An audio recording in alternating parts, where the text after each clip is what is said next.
subverting anything, in the existing like social order. We are basically saying is if America wants to do this, abroad and they're attacking these people, we have the same ability where we can do the same to America. And as white people, but we're screwed over by the United can States. you actually?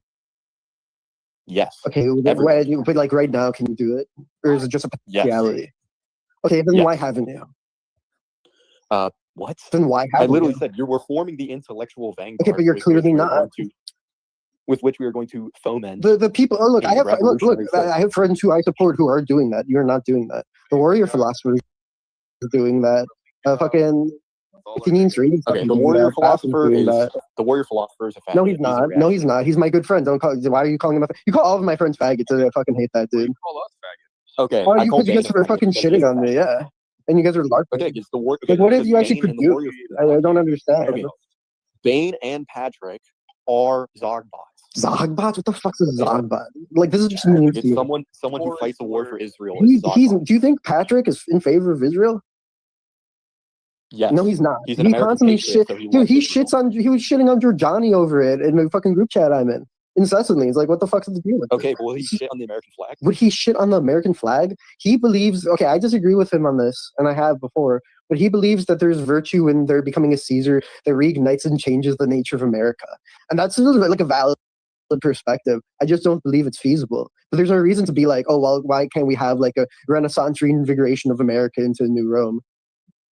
Yeah, I don't think that's possible. I think it's okay. What you're advocating for is like arguably just as unrealistic in like the immediate sense of time. But the difference between you and him is that he's taking active senses to foment like a like meaningful intellectual grounding, and you're not actually doing that. You're just LARPing. Okay. I don't think there's a solution within the system. I'm not trying to create an American Renaissance. I'm trying to destroy America. Does that clear anything up? So why are you against BAP? Bronze Age Pervert is funded by Peter Thiel, who's in. You're an idiot. No, he's not. He's indicted multiple times, and he's explained why that's not the case. You're just buying into propagandistic lies, dude. Who told? Okay, and where's your fucking evidence, bro? Okay, because Peter Thiel hangs out with all of Bronze Age Pervert's friends. Oh, you're my network, my guilt by association. My guilt by association. You're a midwit, dude.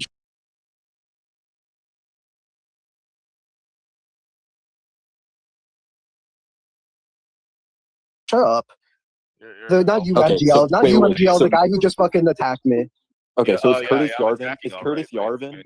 How is that not guilt by association? Okay, is Curtis Yarvin not a part of? He's not getting funded by Peter Thiel. Okay, Peter Thiel has said that Curtis Yarvin is his greatest influence.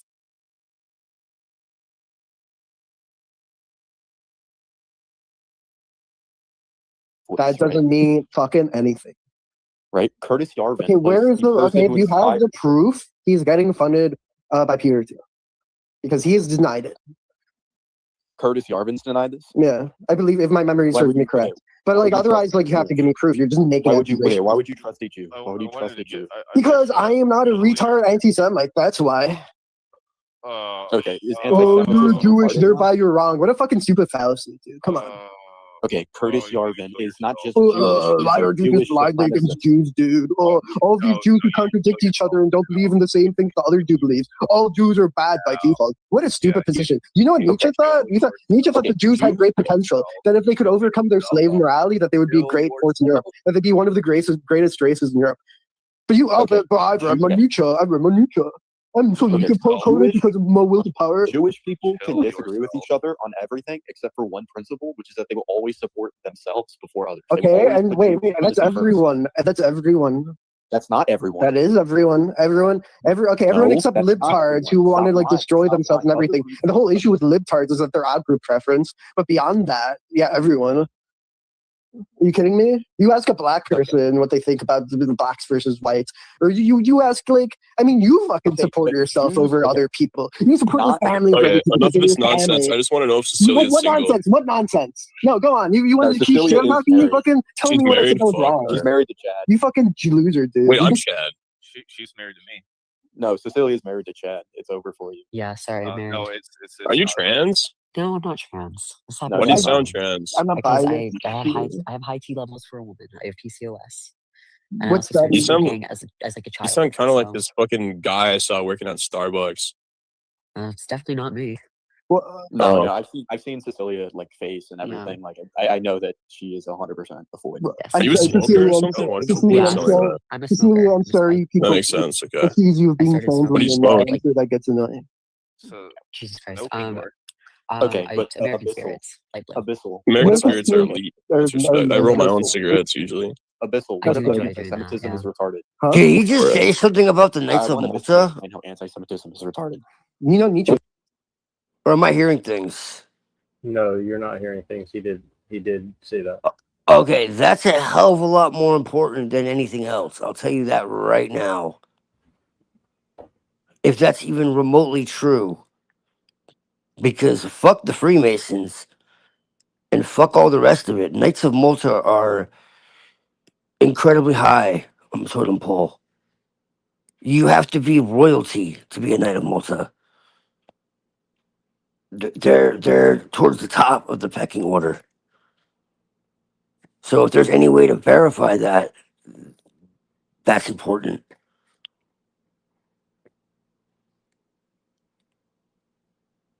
Like you cannot didn't catch who be he's a talking normal about. person and be a Knight of Malta. It's not I possible. didn't catch it. I didn't catch exactly who he was talking about,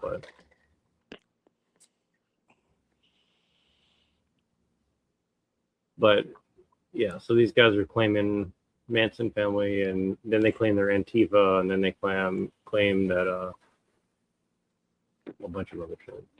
We'll just do this a little bit longer. I think Pill Eater might have passed out or something. So, but at least this is interesting. This guy's I'll Abyssal, tell you, what's your but- political? Everybody screams at the Jews and the Masons, but you might want to talk about power. Yeah. Position that you're arguing for right now? Me, my do you political believe in? position. I'm an aristocratic He radical. just likes Like, are you cool art. talking about He likes Nick cool art and Fuentes? buildings. I'm an Anti-Semitism? I hate Fuentes. I'm an aristocratic radicalist. That's what I am. What does that mean? What does that look like in practice? Kill yourself, nigga. Kill yourself. Like, how would you order society? Kill if you were in yourself, nigga. charge? Dude, you're speaking Ebonics. Don't fucking tell me to kill myself, you Yeah, faggot. yeah, nigga, kill yourself. Yeah, and you fucking go in the fucking hood and get fucking. No, raped by let him a bunch of talk. I want to black hear men, his motherfucker. actual theory This guy on is how he fucking organized speaking things. insulting me in Ebonics. Why don't you just fucking go blackface, dude? Go easy. Okay, go Yeah. easy on Abyssal because I actually want this to be like a polite, like white conversation. I'm not. Yeah, gonna I'm just fucking like shit on him. curious what this guy believes Yeah, and wants the world to look like. You know, I'm I'm an a pretty good aesthetic. guy. I'll tell Abyssal's you. motivating belief. I'll tell you. Abyssal is like two beliefs, right? He loves cool art and buildings, and then he hates poor people. Those are his only beliefs. That's funny. That's very funny. Well, I'll explain my beliefs better. I'm an aesthetic vitalist. I believe in the actualization of fantasy. I want there to be a re-excitation and a completion of Gothic and like different architectural movements and so forth of the past. I want to embolden tradition. I'm a post-traditionalist, and insofar as my aesthetic vitalism is concerned, I believe that there needs to be a harsh order of rank and sharp class division so that we can have a clarity of the bounded structures of being, and we can enable and uplift the higher forms of being that people of the lower can pursue as a actualized potential. It's like What me are you and- talking me about? Me and Revcom's left his ass listening. To So this nonsense. You're listening to this Final Fantasy, aristocratic so- dog speaking as if he has authority over me when I'm a free agent. So okay, free I'm agent. at buddy, war, okay, by the way, fucking- so I believe all the earth has to be in harmony. I believe animals, trees, water, and air, and humans are all in harmony, and we have to obey Right. natural order, right, universal order. You're like an anarcho like retard. I got it. You're fucking We're not against Gaia cult Universal order worshipping. is totalitarian. I love Gaia. It's fucking. What do you mean? I'm a Gaia Universal order. worshiper. I worship Universal order. fertility. I worship Yeah, like you worship the the longhouse. natural world. Yeah. Yeah, You- we're all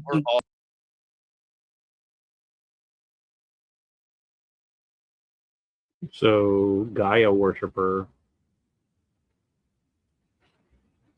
Oh shit! You kept dropping out. Okay, you're back.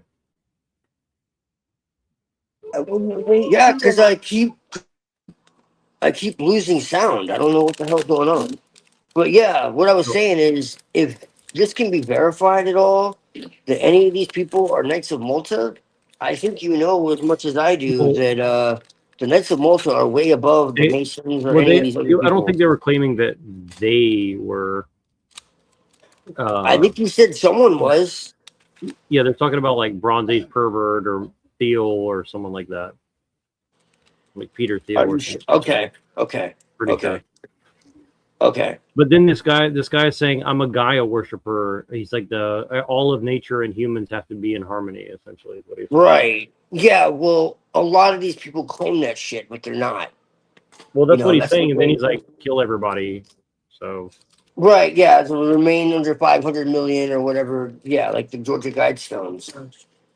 That type of shit. Yeah, but see, these people, like, they claim to want to be one with nature and all that, but it's really the opposite. They don't see nature as anything like divine or, something that needs to be preserved, or as living like I do. They see it as a fucking wastebasket. And, basically the only thing they want to save nature for is for themselves. So it's not really like for the sanctity of nature. It's so they can use it and abuse it and do what they will. There's nothing to do with saving nature. So when they talk about saving the planet, it's just so that they can abuse it even further, and because they just hate humanity and they need an excuse for well, that's that. the impression It I'm getting. sounds good. It sounds and looks good. But it's just They don't interesting that believe they're that. repping Order of Nine Angles openly, and Right. because Well, I don't think Order of Nine well, Angles is a Gaia worshiper, as far as I know, or Process Church for that matter. no, but they do have a goddess at the top who they call Baphomet, because Baphomet was actually originally female. If you really do the research, uh, yeah. So Baphomet, or so let's just say the Order of Nine Angles is at the top, run by what are known as the Mistresses of Blood. So as I always tell everybody, at the top is the female. So make of that what Do you these will. females have penises by chance? No, they do not.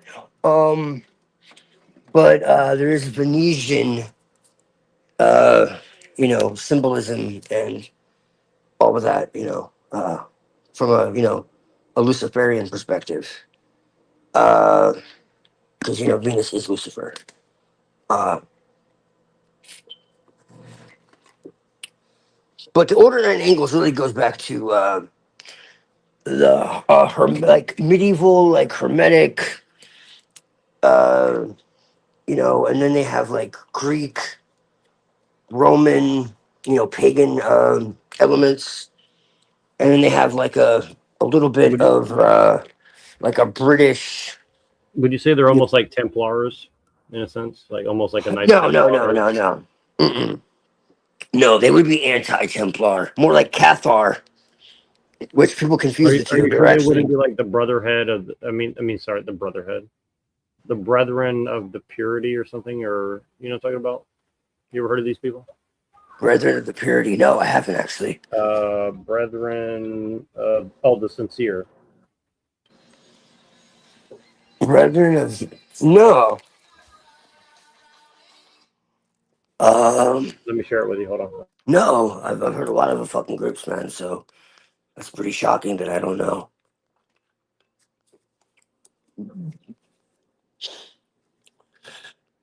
David Mayak was really interested in like Greek philosophy and mythology and all that. Mayak was legit.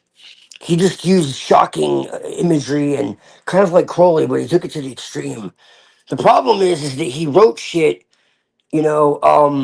that was very extreme, and he didn't really make it completely obvious that it was symbolic, so people could take it as actual literal instructions. But if you really know what he's saying and you pay attention, like he wasn't Well, advocating anything.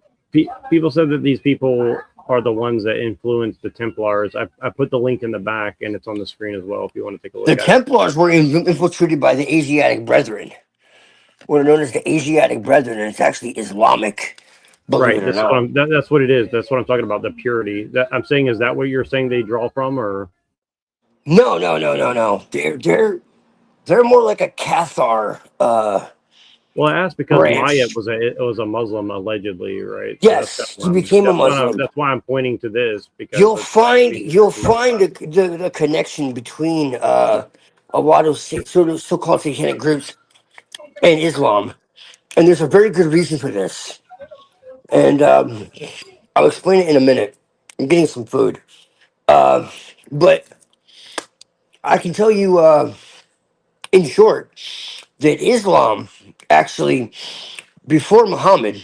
Okay, so like okay, so essentially Allah okay existed before Islam. All right, in short. Okay.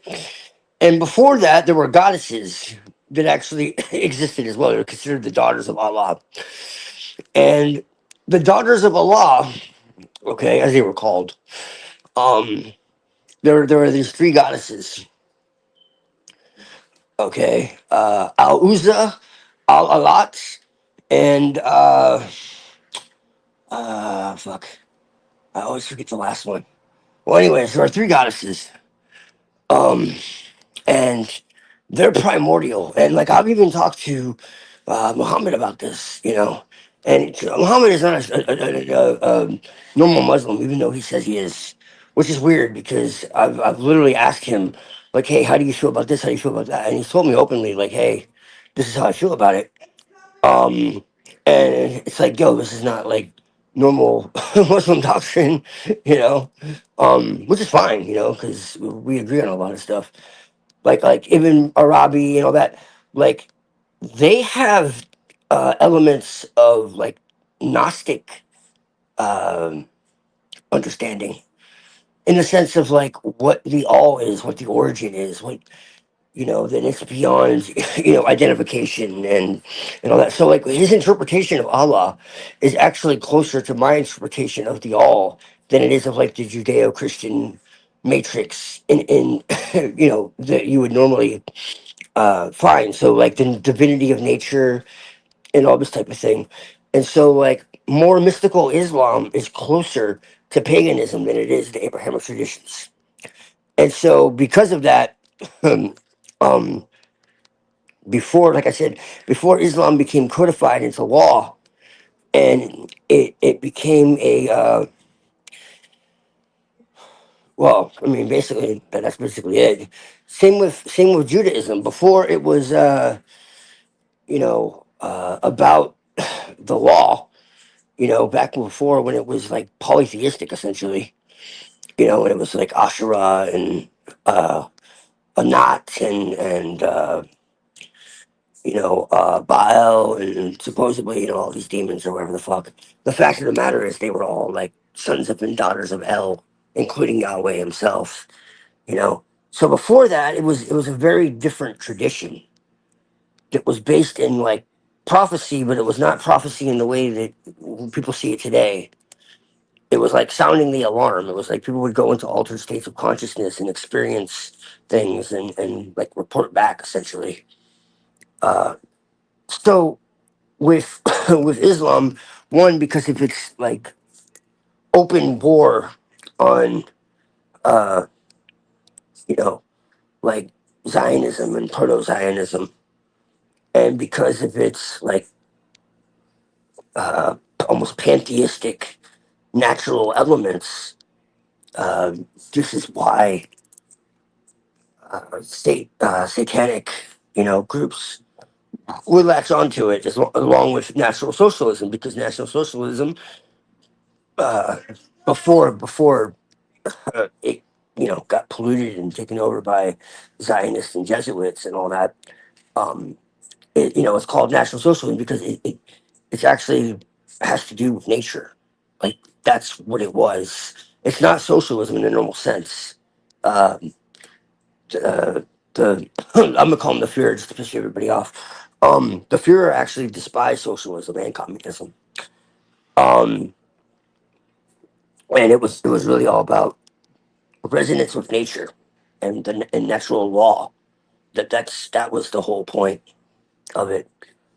Um, and so this is the thing. So like real like Luciferian and and satanic philosophy is aligned with nature. And so like I can show you like multiple different uh,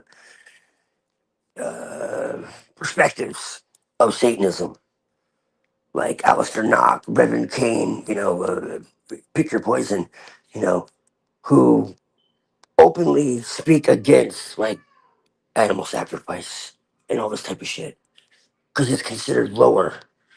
You're sacrificing something lower, and real sacrifice is of the self because the whole thing is about controlling your desires and urges and mastering the mind.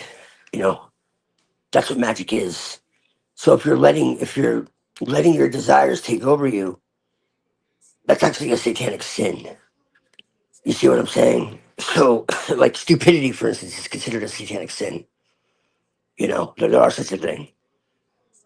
Self-deception is a satanic sin. Envy is a satanic sin. Hypocrisy is a satanic sin. And I'm not making this up. This is for real. Okay. So, um, when you say like, were they influenced by no, the Templars stole from the Cathars, and the Cathars were essentially Luciferian, really, before there was Luciferianism, because all this shit comes from Gnosticism, as I keep saying, different degrees and different variations. Even the Kabbalah comes from Gnosticism, as I keep saying. I was like, oh no, it's all Judaic. No, it's not. Okay, really, the Kabbalah goes back to the Assyrian tree of life and all this, because like the tree of life has existed in every pagan tradition on earth, particularly the Druids. They worship fucking trees, not literally, but like their entire alphabet is based in trees symbolism. I have a master volume on that. It's like 1,300 pages if you want to see that another day. Um, but yeah, the whole idea of the tree of life and the snake and the serpent and the woman and all that. It goes back to Egypt. It goes back to Babylon. It goes back to into remote antiquity. It's nothing new. In Assyria they had the ladder of lights. The Sephiroth are simply the planetary spears. So this is a very ancient idea. We have the tree of Yggdrasil. And Gaginu Gap is the abyss. What later became the Qlipoth, which is what I work with, and it's considered the tree of the knowledge of good and evil, or whatever. Um, and it predates the actual Sephiroth. And then they turned to evil, and they said, "Oh, the demons are there." It was like, no, no, no, the demons aren't there. The gods of old are there. The pagan gods are there, and they demonized it because it's not, Judaic. And so they're just like, oh, the aborted worlds of, before. That's basically the mythology is the worlds that God created before this one that were out of control. Essentially, it's like there was past civilizations and all. I don't know if you know about all that, but it's actually kind of wild. Um, the, what they believe like existed before Adam and and all this. There were these imperfect worlds, and that's why like in Genesis it talks about the world without form and void. It's really like it became a waste and a desolation, tohu vavohu, and it's like the gap theory and all that, because there were these other worlds that existed prior to Adam, and essentially they got out of control, and so they were destroyed. And so the Qlipoth are like the remnants of those other worlds. And it talks about the kings of Edom, and Edom is connected to these other worlds. And so, like, if you look at like Bjerknes, and it's not just Bjerknes, because Bjerknes is quoting all these other scholars and shit. Um, and I'm bringing this up because the Templars were 100% Kabbalists. That's that's where their whole philosophy came from. They got all these Kabbalistic texts uh, from the East and all that. But the Asiatic Brethren influenced them in the temple of like Cairo and the Cairo Lodge and Temple of Wisdom and Understanding and all that. You know, um, which ultimately goes back to Persia, really. Um, you know, the Illuminati, what we call the Illuminati, started in the East. You know, everybody blames the Europe and the white people, but the fact of the matter is it started in the East, like in every way. Just like religion started in the East. You know, Christianity, as we see it today, started in Syria, which is perfect. Judaism too started in second Temple Judaism, at least. I mean, before that, that's a different story. But like, it started in Syria, man. Like the first churches were in Syria. That's like not even debatable. And so, like, that's Paul was in Tarsus, which is in Syria, Turkey, like that whole area. All roads lead back to there. You know, and Johnny has pretty much shown this conclusively, whether people want to, accept that or not. Like, he's given a lot of evidence for it. He's not just pulling it from the sky. He's given a lot of, uh, citations for that. So I always see people screaming about what he says, but never actually going to the works that he cites and debating those. It's kind of funny. I mean, not you, but I mean, most people are just like, "Oh, he's wrong." It's like, well, okay. Have you looked at the citations? Like, well, which part is wrong? It's just like, we was kings, man. It's like, yeah, we was Sabians. That's what we was. It's just like Jesus. Is like the most misunderstood human being on earth, and I personally think that he was a magician and a shaman and a healer and all that, and I have no problem from whatsoever. But I think that religion that was created by Rome and the Flavian Piso dynasty is a fucking curse upon the world. This is exactly what Jesus wanted to free people from. And they created this Judeo-Christian uh, smorgasbord that never existed, that Jesus actually spoke out against. And that's what Marcion and all these early Christians said, that Yahweh is the fucking devil. Like, oh, Satan, Satan. It's like, well, who's Satan? Well, in the earliest tradition, Satan was an angel of God who tempted man. And then Jesus was like, whoa, hold on a second. Like, what kind of God gives you serpents when you ask for food? You know? And it's like, well, who's he talking about? You look at all these verses, you realize that's what he's doing. He's quoting verses when he's talking about this stuff. And it's like, well, who's he referring to? Well, there's only one God he could be referring to, And so this is what the Cathars believed. Returning back to where we started, essentially that the Cathars believed that we were like fallen angels, essentially, and that we were divine sparks, caught in the material world, and that we had to elevate ourselves beyond this world to achieve liberation. Uh, and so they were like hardline Christian Gnostics. Now, obviously, I'm not that because I'm a pagan Gnostic, but the Templars kind of took that.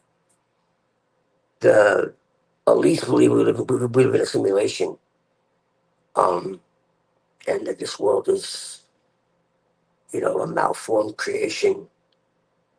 They don't actually think that the God of this world is the ultimate God, so they're actually Gnostic to an extent themselves, just like a nihilistic solipsism, essentially, really. Uh, and so they want to overthrow God and become their own gods. That's really what it is. They have no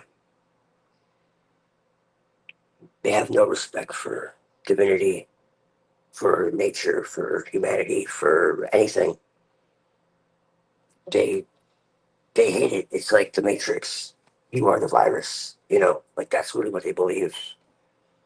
Um, but yeah, the Templars are a corruption of these basic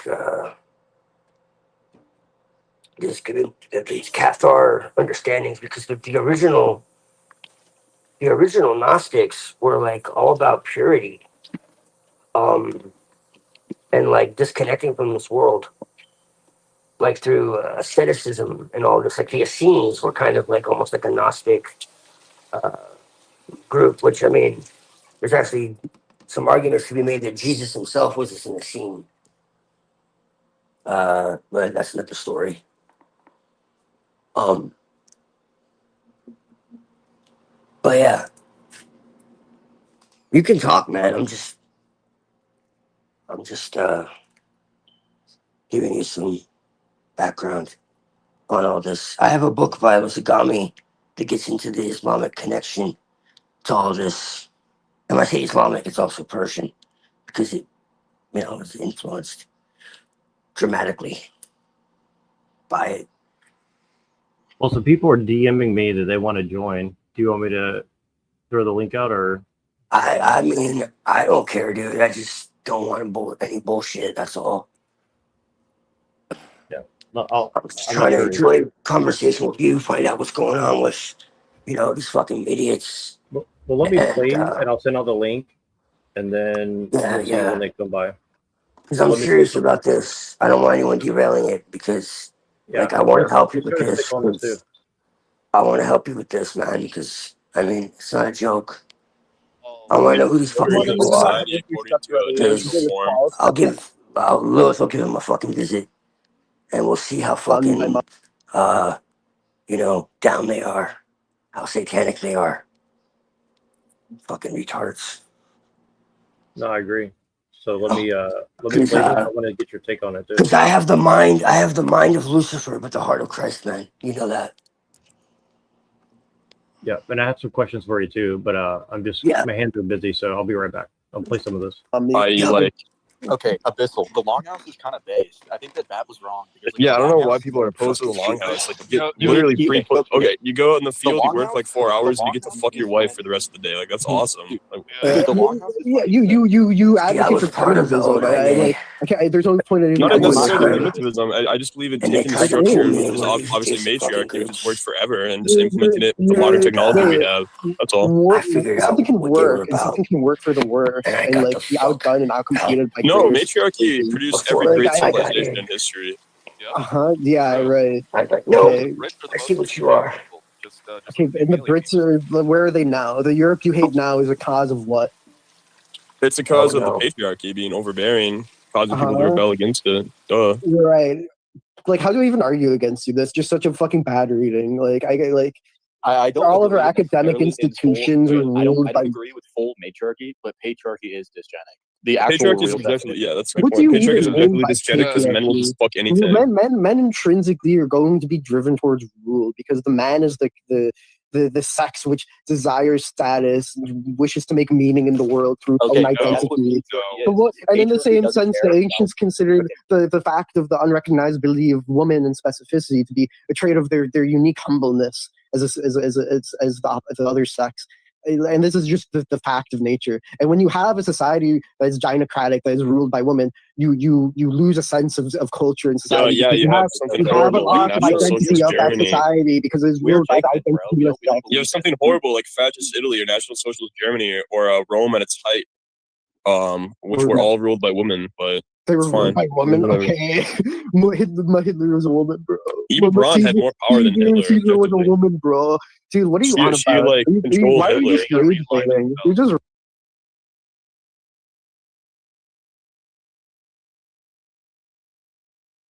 Okay, I want to be serious with Abyssal for a moment, because have you actually Abyssal. read Herman Rith?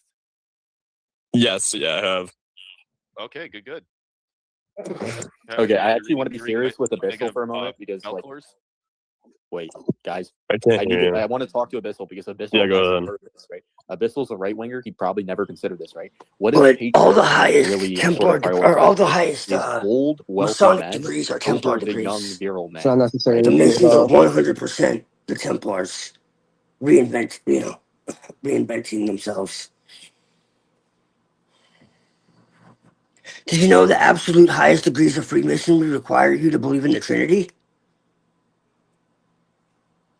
What about the matriarchy or whatever they're talking about? Did you know that? The what? What about the matriarchy and stuff like that?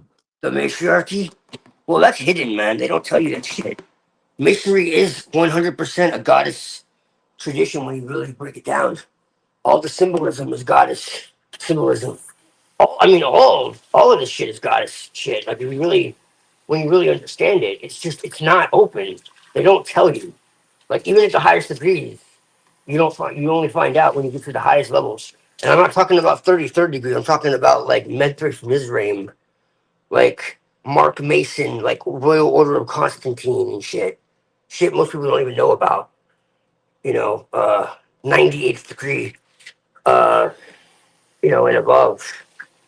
Like Martinism. Have you ever heard of Martinism? The Ellis Cohen. They call him the Prince and Elect Knights of the Universe or whatever the fuck. Some like crazy title, you know.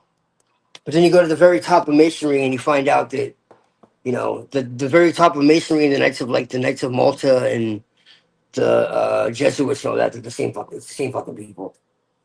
And that's why like the Knights of Malta, the Knights Templar, the Jesuits, all that are above Masonry, ultimately.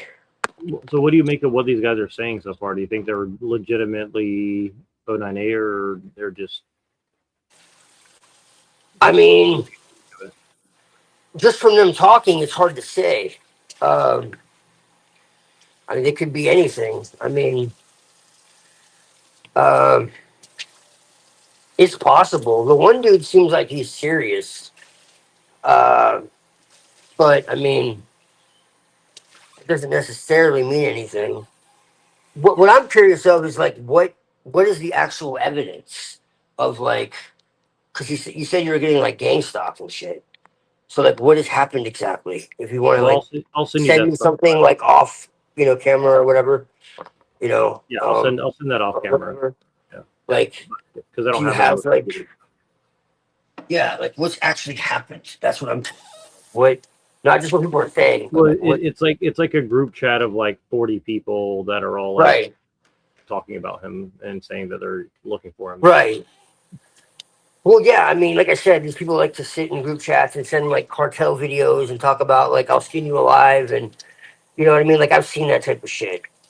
Because like I said, they tried to get me involved in this shit, man. Because I was a member of the Order of Nine Angles. Technically, I still am. Uh, you know, and they tried to pull me into these adjacent groups, and I figured it out. And they're just like, oh, you could really help, and we could really help you, and they tried to like, you know, tell me that, I would really make a difference, and this whole spiel, I can make money and all this crap, and I'm just like, no, dude. Like, I see what you're fucking about, and we are not aligned at all. So, I'm not here now.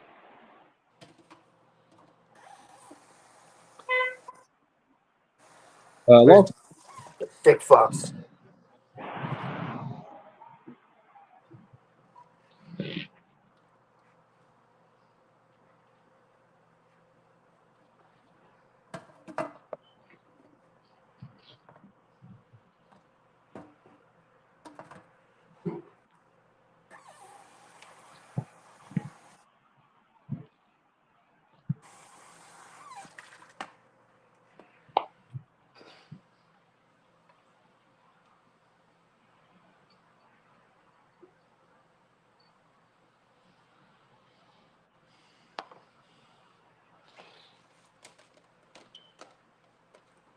Yeah, I'm here.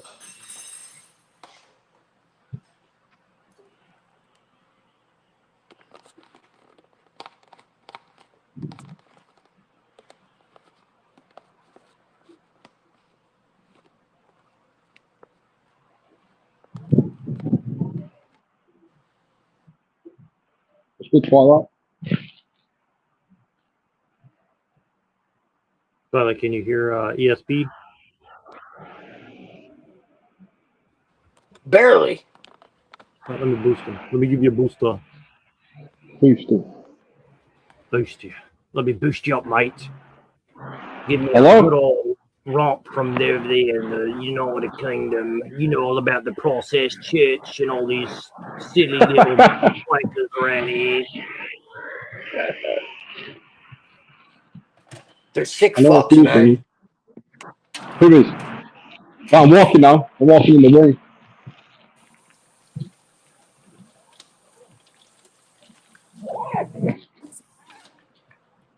Can I be heard, They're yeah? sick motherfuckers, I'll tell you that right now.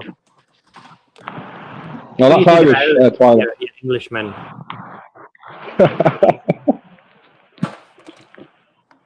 I'm the other side of the pond.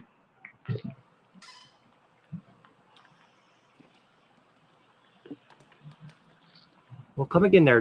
Tell me a little bit more, you leprechaun hating son of a. Yeah, so We'll what fucking magic are hang we doing them. today? We'll fucking hang them. I'll tell you what.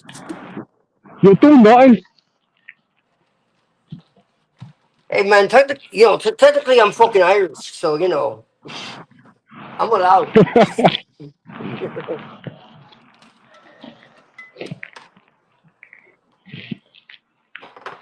So what is the plan today?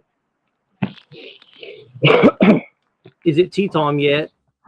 People always want to No, shit on the Irish. It's fucked up. it's 7:30 in the morning. I've just finished the jobby job, and now I'm walking home in the rain. It's very magical, so I thought I was going to speak to Twilight about the magic.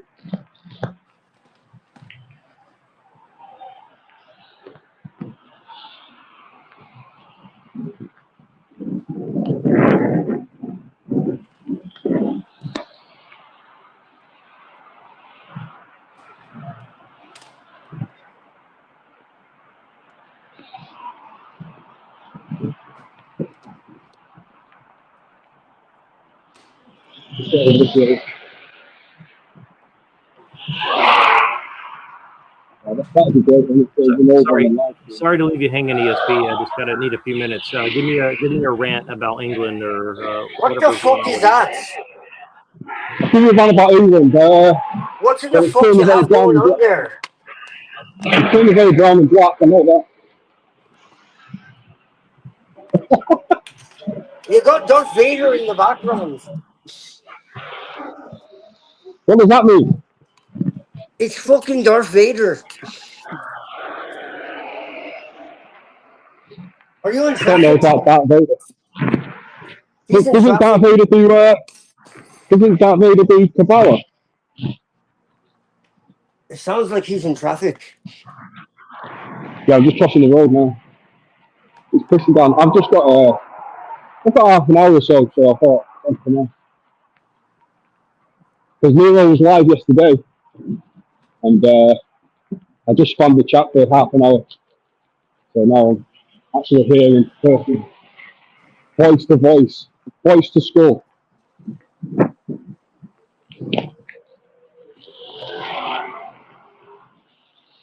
But Twilight, you sound like you've got a bit of a chest infection or something like that.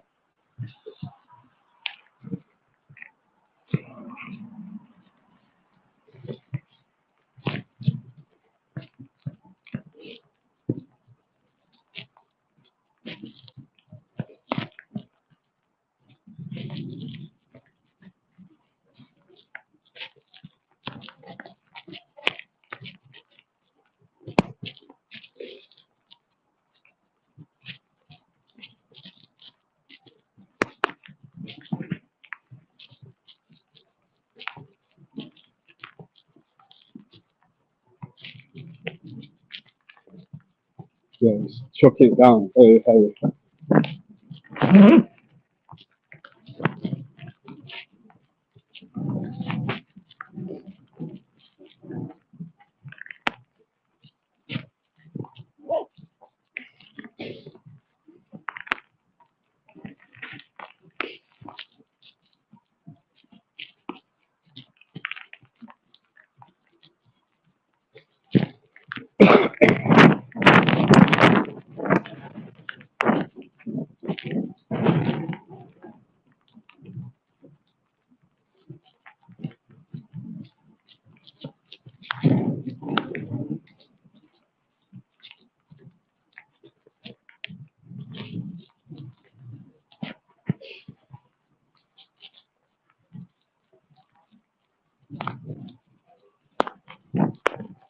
Yeah, sorry, I know I'm a shitty host. I've just been wrapping up my shit too. I know Yeah, you're a not busy man. ESP. Are you a fan of the Oh, band what? Blur by chance? Who? Blur. Blur. Damon Albarn. Not really, no. What girls who do boys like their boys who do like girls? Your voice is muffled. Can you bring the microphone a little closer to your Yeah, I guess, yeah. Yeah, no, not really my favourite band. Am I coming in okay now?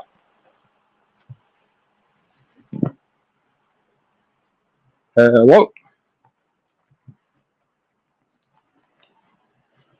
Is there anybody there? Got two Bluetooth earpieces in, so. Say that one more time. Am I coming in clear? Much better now. Yeah. It's because it's raining, so I've got my hood up, and I've got my two Bluetooth earpieces in, so. But yeah, I'm just coming in quickly, well, not quickly, but I'll just come in for as long as I can until I have to get on the public transport.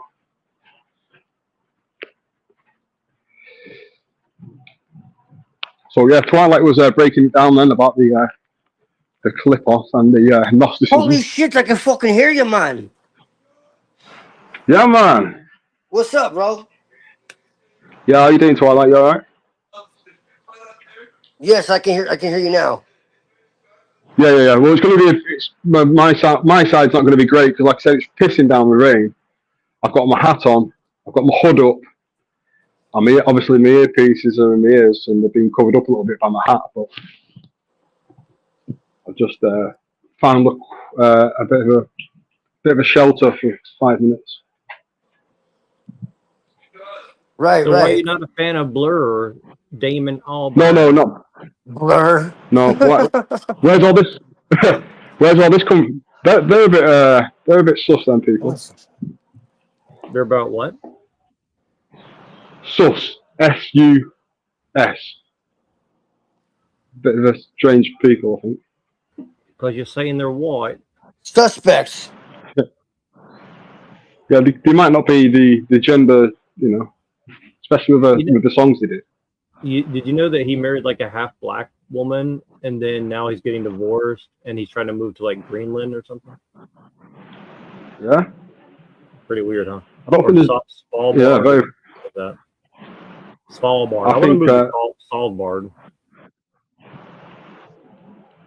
I just want to move somewhere where I can just live by a lake or a river, to be honest.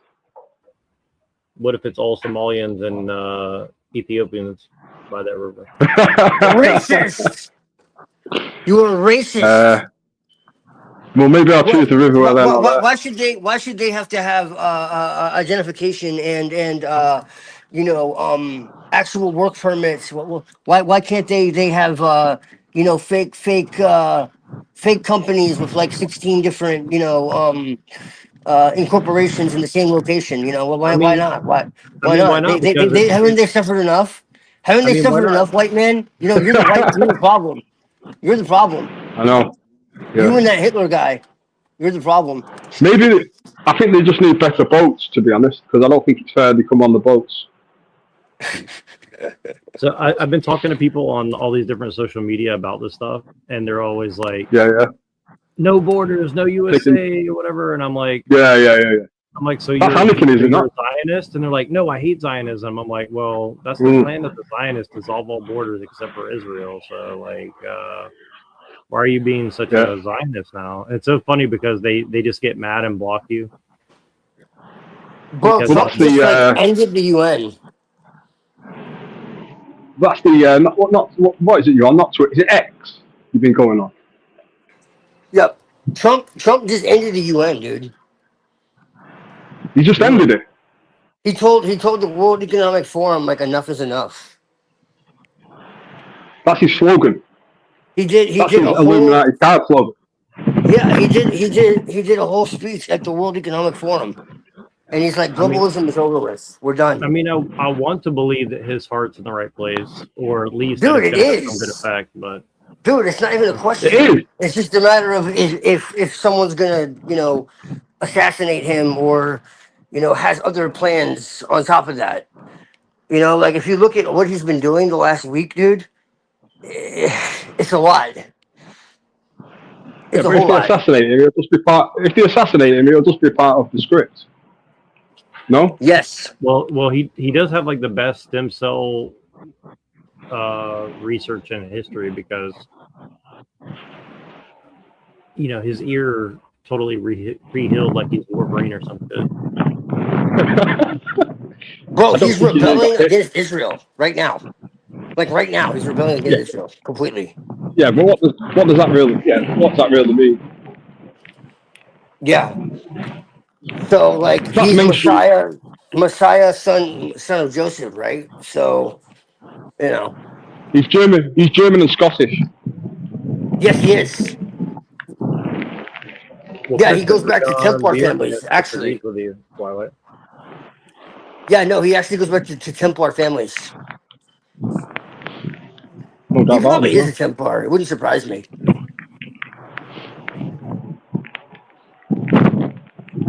But he told Netanyahu to shut up and stop taking credit for shit he's done.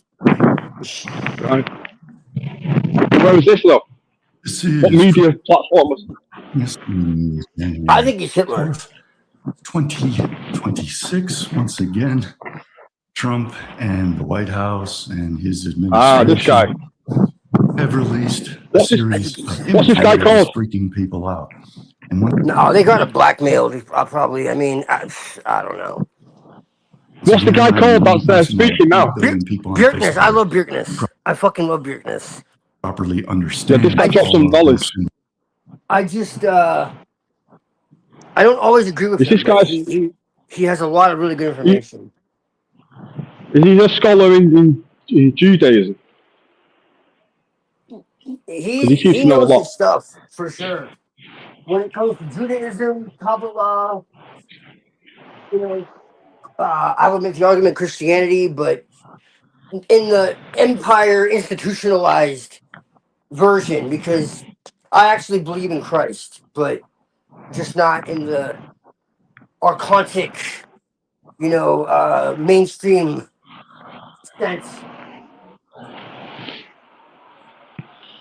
But I actually do believe that Jesus existed. And he tried to enlighten the world, and it was turned into something to enslave the world by empire later on. It's like the internet is split on Jesus. It's either it was just an allegory and it means,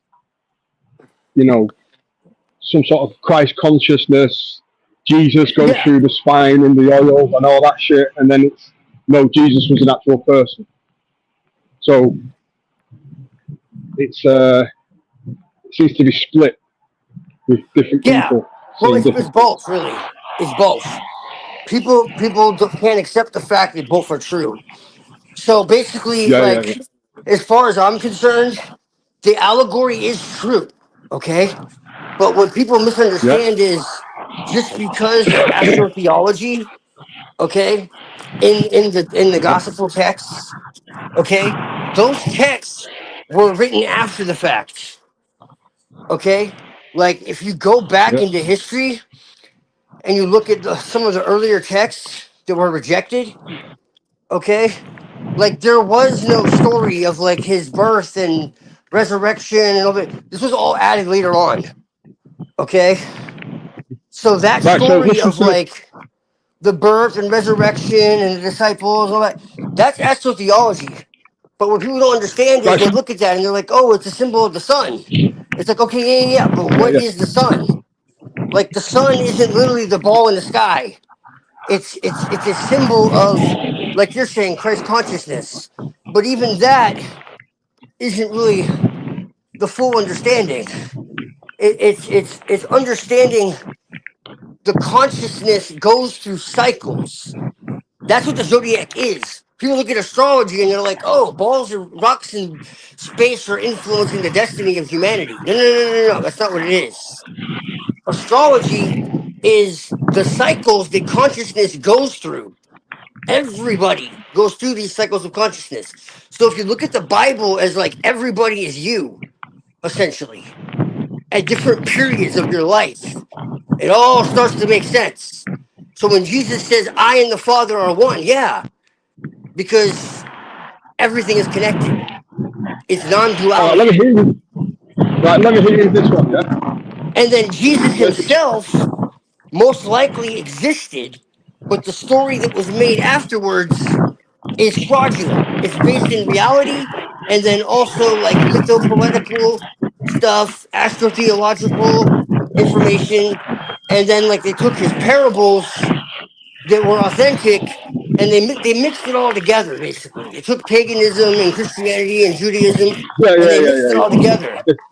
But if you read like the Right, let me Gnostic see. texts and like the pre-Nicene texts, Jesus is basically like a fucking Buddhist monk, you know, where he's like, look, the temple is within you and all around you, and you don't see it, you know, and he was like basically speaking truth to power and shit.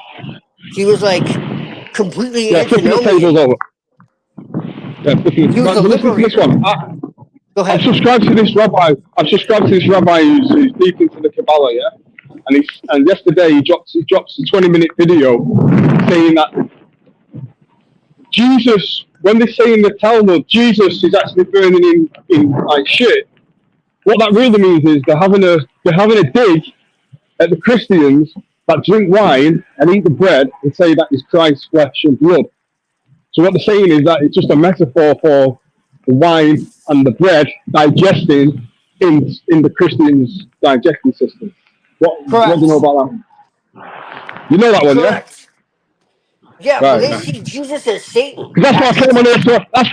That's what I really came on here to ask you about that. So well, what's crazy is like the top Kabbalists who really understand this shit, they'll tell you that Jesus was like a Kabbalist and that he understood like the Torah inside out and upside down and all this other shit. Okay, so and so they'll sit there. admit. So, Go ahead.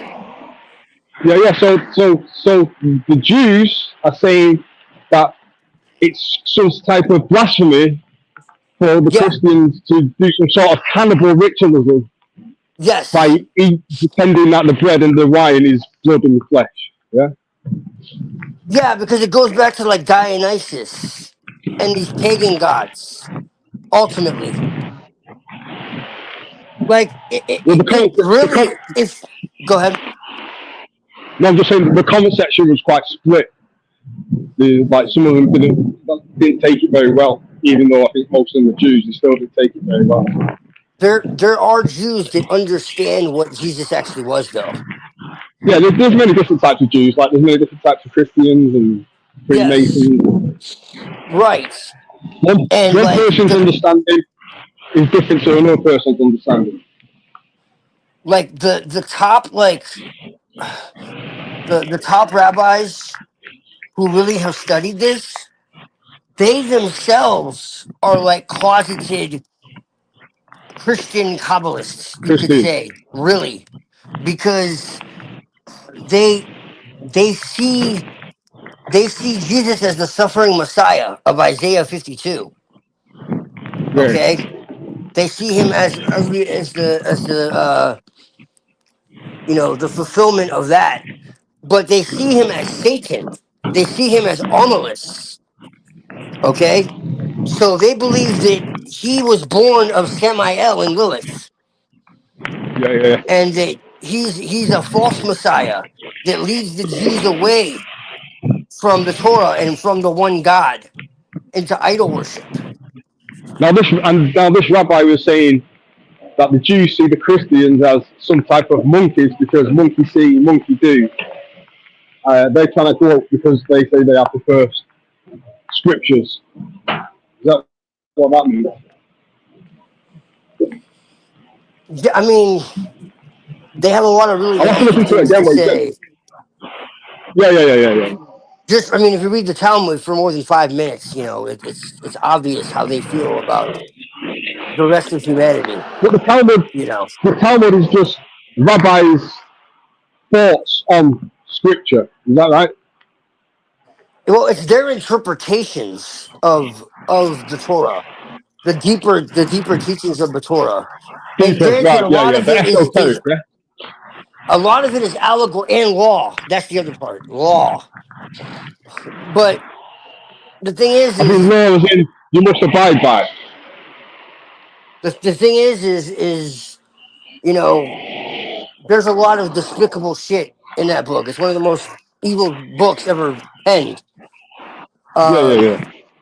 you know, and so, but not most Jews have no idea what's written in that fucking thing because it's so Well, yeah, voluminous. Like it's most Jews, I believe, are just as much brainwashed as anyone else. I mean, you can see how they act. oh yeah, So. no, they are. They most definitely are. They're and it talks about that. You But know, and also, this rabbi was saying that to be a monk is sinful because you must reproduce. yeah. And if you don't I mean, reproduce, then you're likely to get demons following you, he said. well, they believe that Jesus, is like, you know, the is like a guardian angel under Samael of the Gentiles. Because Samael, they believe, is Yeah, the yeah, guardian over Edom, what they call Edom, and that's us. That we're part of yeah, yeah, the seven satanic spheres, and they're from yeah, yeah, the of holiness, and we're the Sitra Akra, the other side, and so we're impure, and they're yeah, the yeah. holy ones. But when you go like So what? to the top of it, No, go on. you find out that it's all bullshit, and that they actually believe the opposite, and they're actually envious of us, and they want to take our sparks, Reverse, and they want reverse to, and they hatred. want and they want to take our sparks of holiness, and they actually worship the darkness, and they want to make the darkness shine, and it's really like it's deep. It goes really deep. So I've done did you videos on hear this this, week? but Did you hear it's this week that there was a rabbi at the World Economic Forum, yeah, and he was saying that now we've joined forces with the Muslims, and this is why we're flooding the West with people from Afghanistan and Somalia, and that's what. Have you seen this? Have you not seen this clip yet? have I Or not seen even a what? clip; it's a speech. The rabbi at the World Economic Forum this week Oh yeah. basically said, they're not even hiding it now. So we've joined forces with Muslims, and we're wiping the white man out of his own country. Mm. Have you not seen this one yet? It sounds familiar.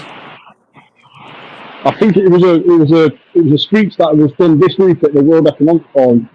Well, I'm going to look a bit more into it, but yeah, that's what he said. I've seen that clip that was just played on someone else's channel. So, well, I'm sure if you type it in, this is probably gone viral, because now the pieces are in place. The clergy plan is no longer a secret; it's actually to be seen with your Oh yeah. eyes. Yeah. Oh yeah. So this is the kosher news I was just going to speak about.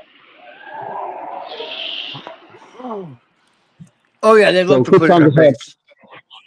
But I think really it's just a race war that they're planning to, they always have to put through some sort of trauma. So to put the Muslims and the Christians together, that benefit, to get them to race war, then that obviously benefits them in some way, They want a civil war. for some reason. Yeah, yeah, yeah. But they're not going to get it because most people are quite peaceful, really, I think.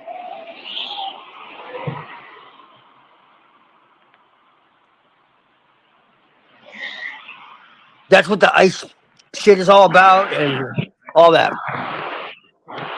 Right, so what's the clipper connection with the Talmud? Is there a connection there? Big time. Oh, yeah.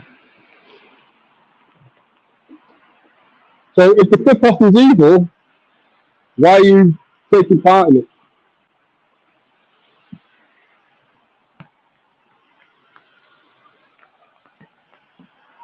Or are you studying something that isn't evil? Or is it what's evil to one person isn't evil to another person?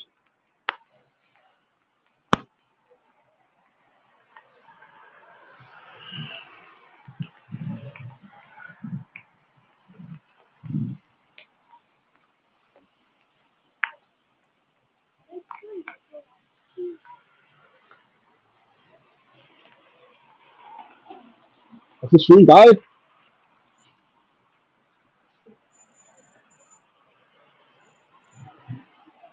Sorry, I can't. I'm trying to understand you, but your voice is muffled. Oh, is it there? Because I'm near the road now, so. Are you biking or Can you walking? hear me now? I'm just walking. But it's pissing down with rain and there's a lot of traffic, so it's probably distorting the voice. No, Yeah. It's just like it's like your mic is hot, and then there's like something covering the mic, so it's like loud, but I can't. Yeah, well that's my hood. Yeah. You can hear me now, though. Yeah. Yeah, now I can hear you. Yeah, better. Yeah. It's still. I was still run across the road. So. Well, I was just saying the connection between the flip-off and the Talmud, and I was saying to Twilight, if it's evil, what is he getting out of this? You're asking Twilight what he's getting out of the Talmud? Well, the clip-off. The clip-off. Because I heard him. He said the clip-off is connected to the Kabbalah, no? Kabbalah! I like to say. Well, he said he'll be right back. That's like a Klingon thing or something. Nah, I mean. To quote Rand. Well, what I've read, it's the dark tree of knowledge. Yeah, it's like the Anus. Bjerknes talks about it. It's like, so the symbol of Grok that looks like a Saturn. Apparently, that's like the anus of the tree of life, and then on the other side is the tree of death, aka the tree of Uranus. I'm not joking. Yeah. So like they see Saturn as like a portal to like the tree of death, which is actually the tree of life, and then the tree of life is the tree of death, and so that's what they're talking about in the Bible according to the Kabbalist. Yeah.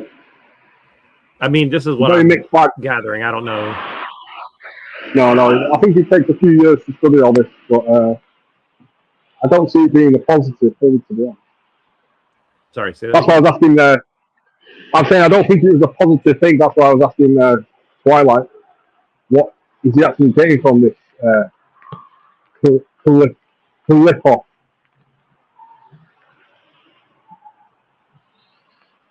The clip-off.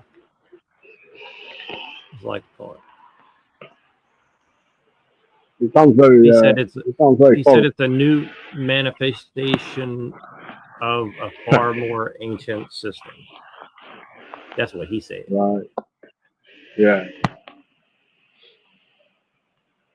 Well, I hope it's doing him some good.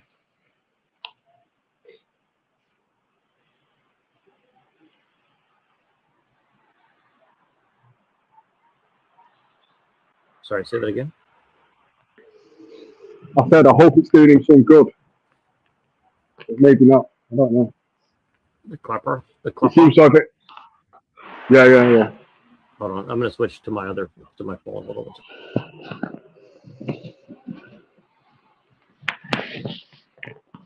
Okay, can you hear me now? Yeah. All right, hold on one second. Let me connect my Bluetooth feed again. I don't know why I disconnected. I can hear you clear now. You haven't had that. Love of Christ! What's going on with this stuff? Yeah. Your mic seems to be better than it has been in the past. It used to do that strange sound after every word. Say what?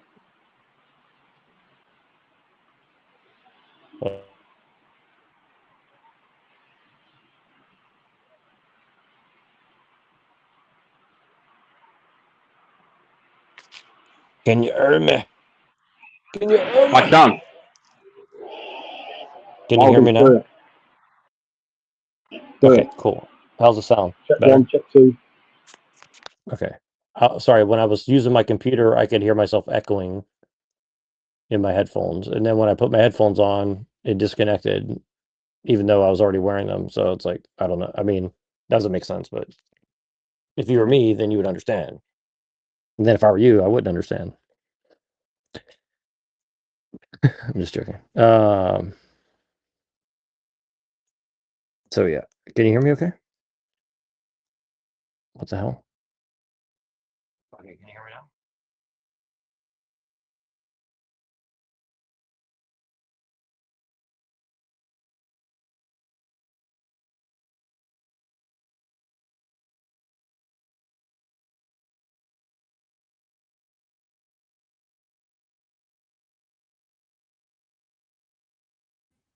now? Oh, well, I guess he's gone. I don't know what's going on.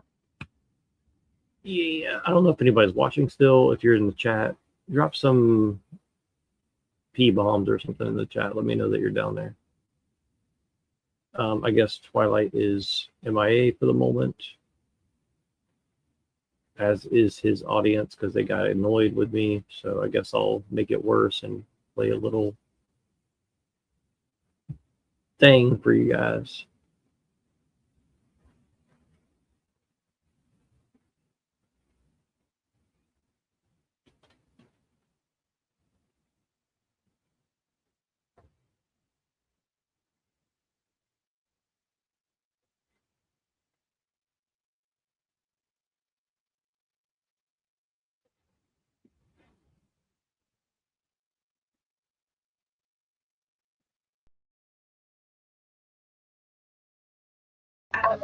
He'll say it's just a type, but he's a white man and only dates Asians.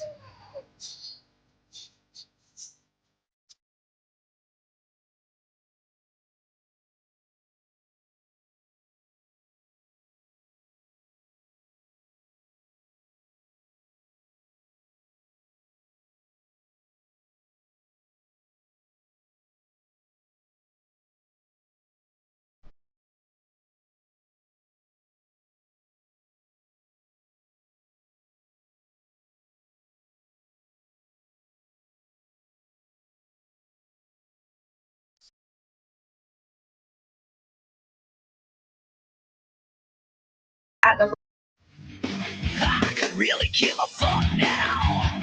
That ain't my motherfucking problem. Oh yeah, I love to say fuck when I'm driving in my car. Fuck when I'm walking in the fucking park. Fuck you if you don't like what I say. I love to say fuck every fucking day. Oh yeah. I love to say fuck. I love to say fuck. I love to say fuck. I love to say fuck. Well, I hope I could really give a Pretty.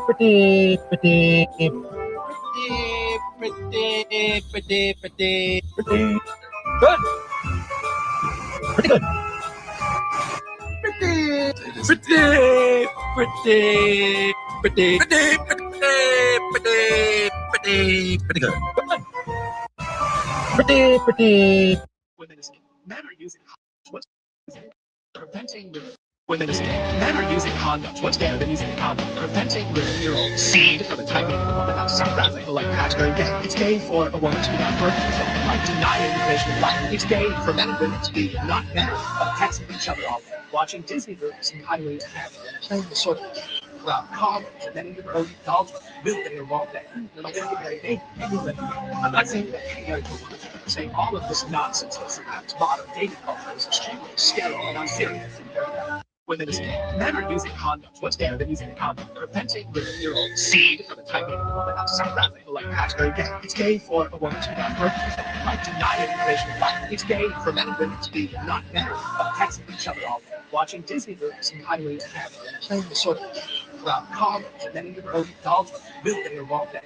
They're like, I'm not saying that I'm saying all of this nonsense that's modern dating culture is extremely sterile and unserious.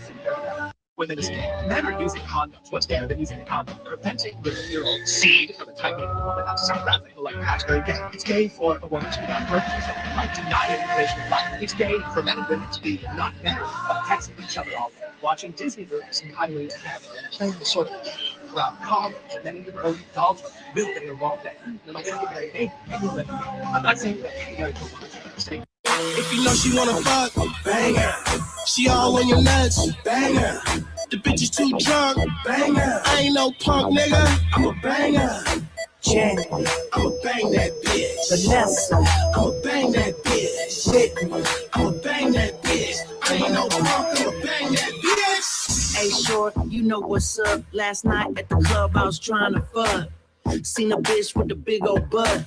Took her to the bathroom to bust a nut. If you know she wanna fuck, bang.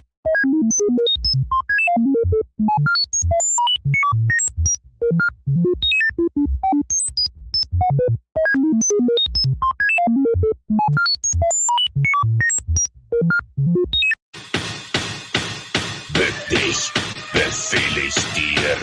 Wende dein Antlitz ab von mir. Dein Gesicht ist mir egal. Bück dich.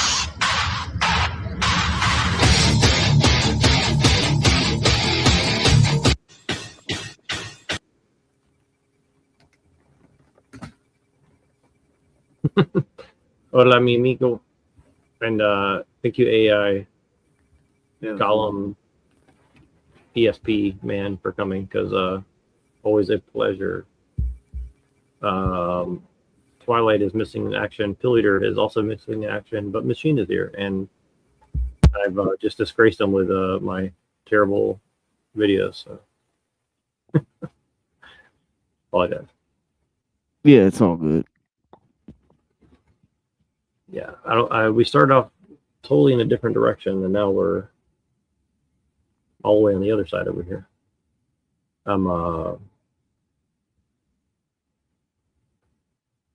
Let's see here.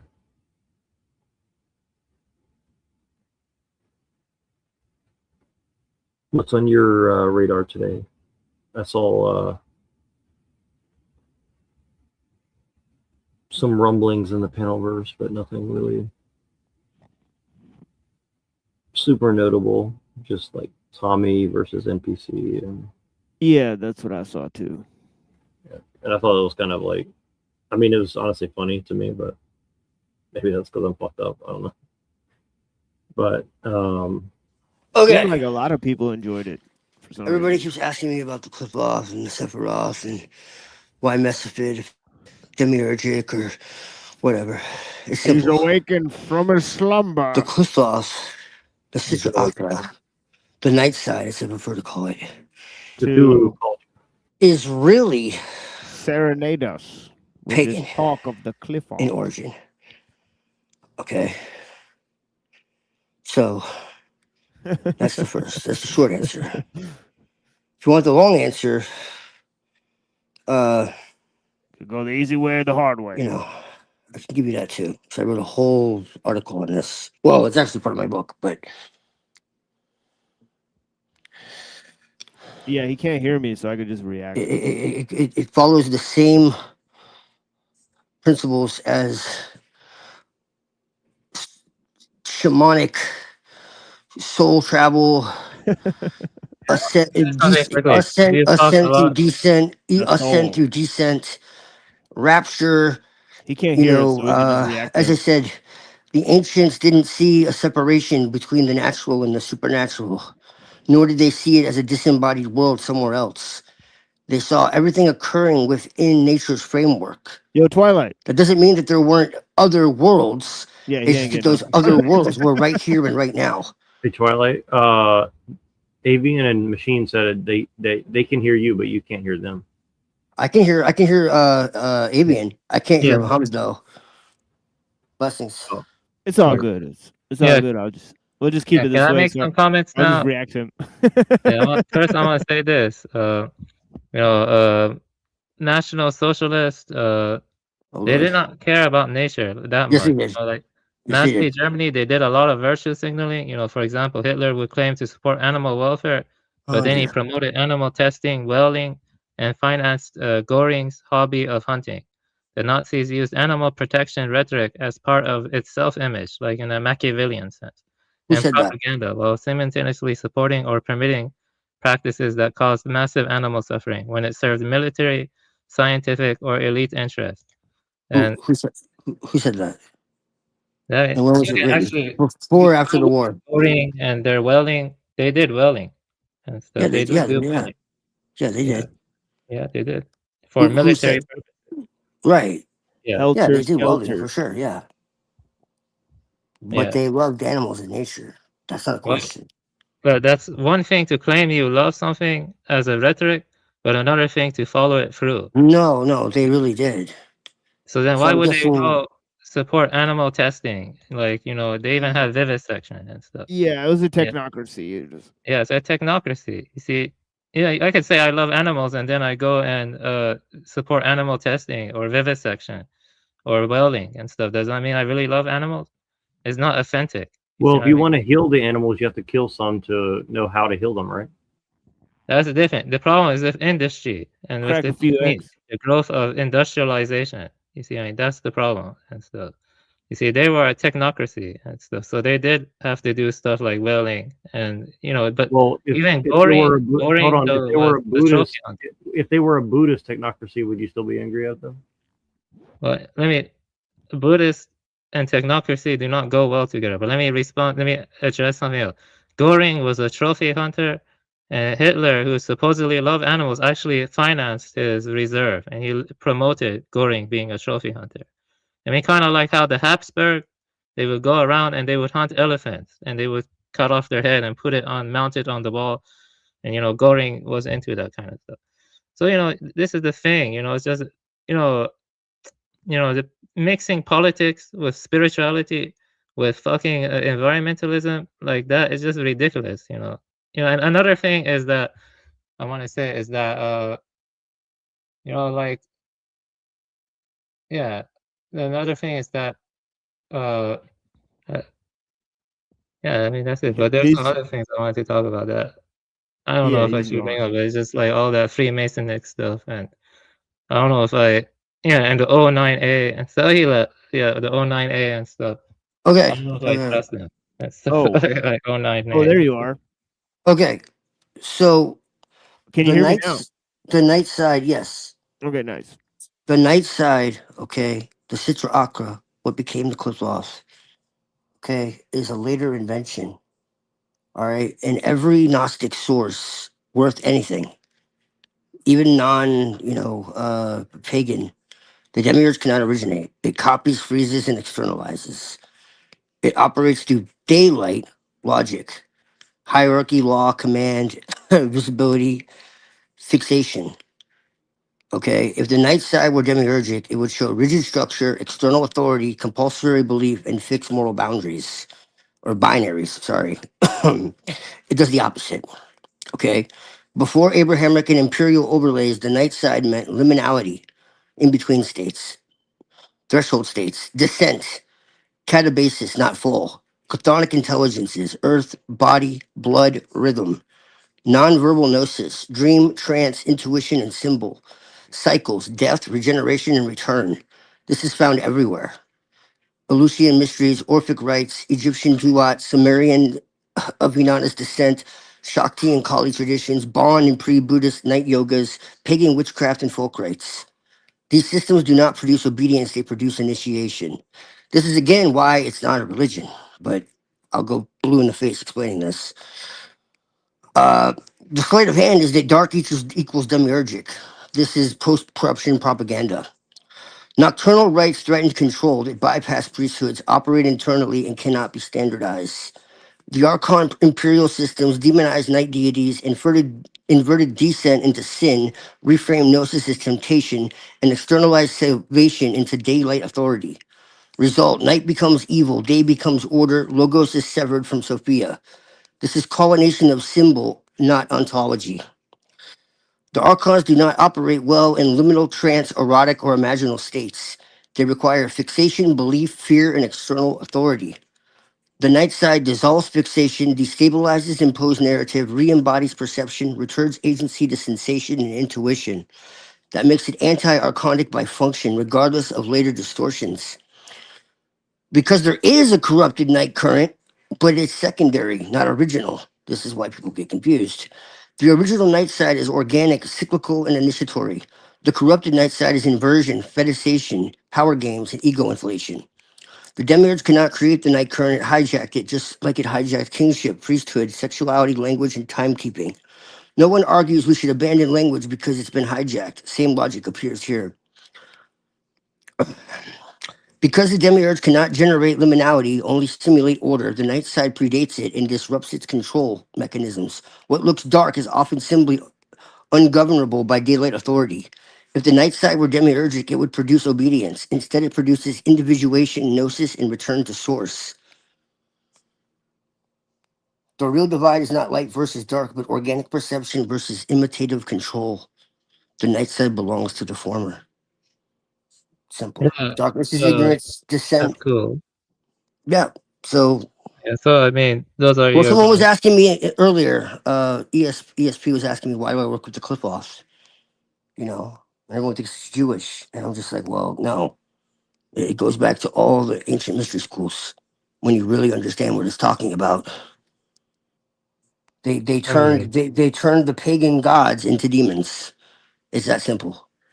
And they tell you as much. I mean, that's not even a hidden thing. I All mean, the other gods are demons. So, yeah. yeah, yeah. I mean, I respect your views.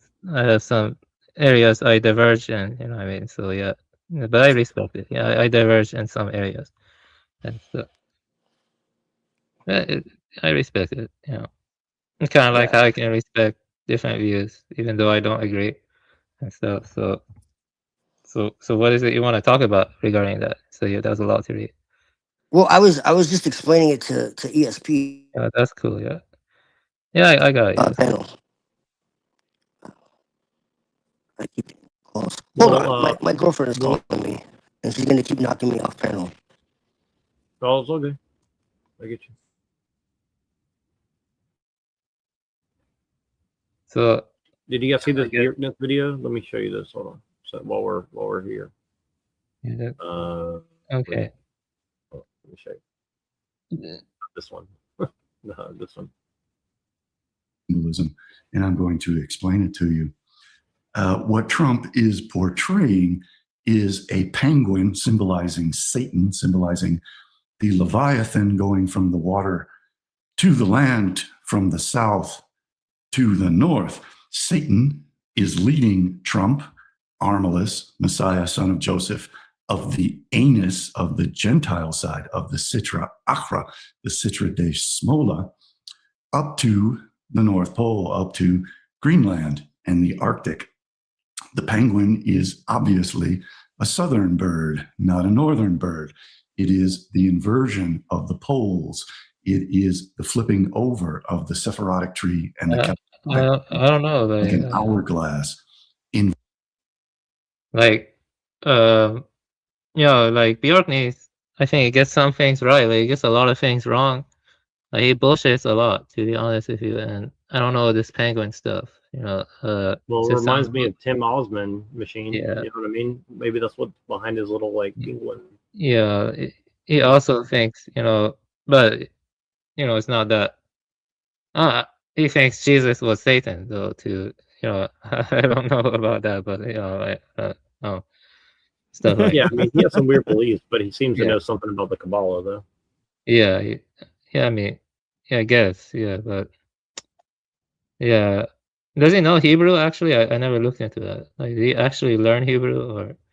I don't know. I'm kind of don't know much about him other than, you know, the basics. So I'm not sure exactly what his deal is. I just think it's interesting. It's like, I don't know where this penguin symbology came from, but it reminds me of Tim Yeah. Osmond. We know a guy named Tim Osmond who always uses this penguin stuff, and he's like a Crowley fan, and you know, he's always like dissecting Hitler. Yeah. Who said that? 93. 93. Oh. Yeah. Do what God So wills, the whole did you world. see that Beardness is saying Trump is going to Love is kill the law, love under will. Yeah.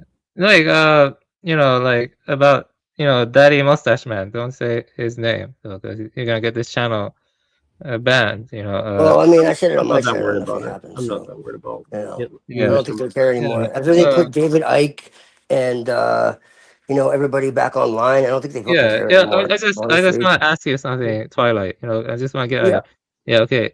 Like Hitler. Okay. Why Yeah, are you? I'm just done giving a shit, like Yeah. at all. Like I'm just Yeah. done, completely done. Like Yeah. I just You're don't give not. a flying fuck at a rolling Cheerio. If people want like sources, I can give them to them for like Yeah. days. Yeah. You have to be careful what you read about shit like after the war, because like I can show you how the Soviets like created all kinds of bullshit about the war, and then like it wasn't revealed until like the late 2000s, bro. No, Yeah. the early 2000s. So Yeah. like for like fucking all those years, everybody thought that the Germany was Well, responsible for it, and then Yeah. lo and behold, not till the 2000s did they find out. Oh, it was actually the Soviets. So I'm just saying, dude. Like, believe Yeah. what you want, but The problem I I'm had. just saying. Yeah. Look, even if you have a neutral perspective, which ultimately, really, if I'm not trolling, I do, because we really Yeah. don't know. Yeah. I Me too. just do it to get people to fucking think. Yeah. But Because it's like, look, you can question Mao, you can question Stalin, you can question Pol Pot, everybody else, but as soon as you mention his name, the fucking earth shakes. yeah. Okay, I and I agree just with think that. that's interesting. Why? But I mean, but my question is like, you're That's the going from question. like, He's dead. He's long you're going dead. from, yeah, He's you're going gone. from, like, mysticism, Gnosticism, and then you're like going to Hitler, I mean, well, like look, Hitler, he what would seem like he's a lesser explained it to evil. you just now. What he said is that it's a I troll mean, because I'm just everybody's saying, like, what jumping do we on this, really like know jumping on about Hitler's him? dick. What do we really know about National Socialism? Like what he's saying is It's like given to us everybody's by Hollywood. Yeah, Like what I get Steven that. he's I saying get is that. Spielberg, everybody's Steven Spielberg everybody's gave us sucking like Hitler's dick all on these both sides. That's what documentaries and stuff about it. We got all this stuff like post-war from the Soviets. Yeah, I get About But what how they were Twilight's so trying to great say and they in were like street the slang is get up saviors Hitler's. of humanity and He's trying to say all get this up Hitler's nonsense. dick. And it's like, well, what actually happened in Germany? Like, why would the war start? Was there a book called Germany Must Perish that talks about the final solution of the German race, the end of the German race? Yeah, Right? No, that's a conspiracy theory. yeah. That You that, got that to book doesn't give an exist. opportunity to You respond. know, Like, Andrew Kaufman or whatever the hell his name is. Like he literally says the final solution to the German race. They use that term. Okay, so okay. that's all I'm saying, man. And Yeah, I that's not the get you, only man. book. Like, let me Okay, so respond. I Yeah, know that if I read a book that told me that my race was going to be exterminated, I might be a little mad too, especially if yeah. all my people are being sold into sex slavery and they're taking over the economy and the media and all that. I might be a little fucking mad too. You know, I got it. Okay. and the fact that he wanted peace with everybody and all of that, I just, it's just a hard sell for me that he was some monster, you know. So that's Yeah. Let just me that's just how respond I now. feel about it. You talked Was the enough. was the Let National me respond that. Socialism turned into something sinister after the fact? Yeah, I mean that's obvious, but it's also obvious that he was betrayed by a lot of people, and he was actually too fucking nice, Can and people that hear was me? most of the problem. Is he was naive and thinking he could have Yeah, peace I with can hear you. everybody, Yeah. and they turned on him. Okay. Allies and you know enemies.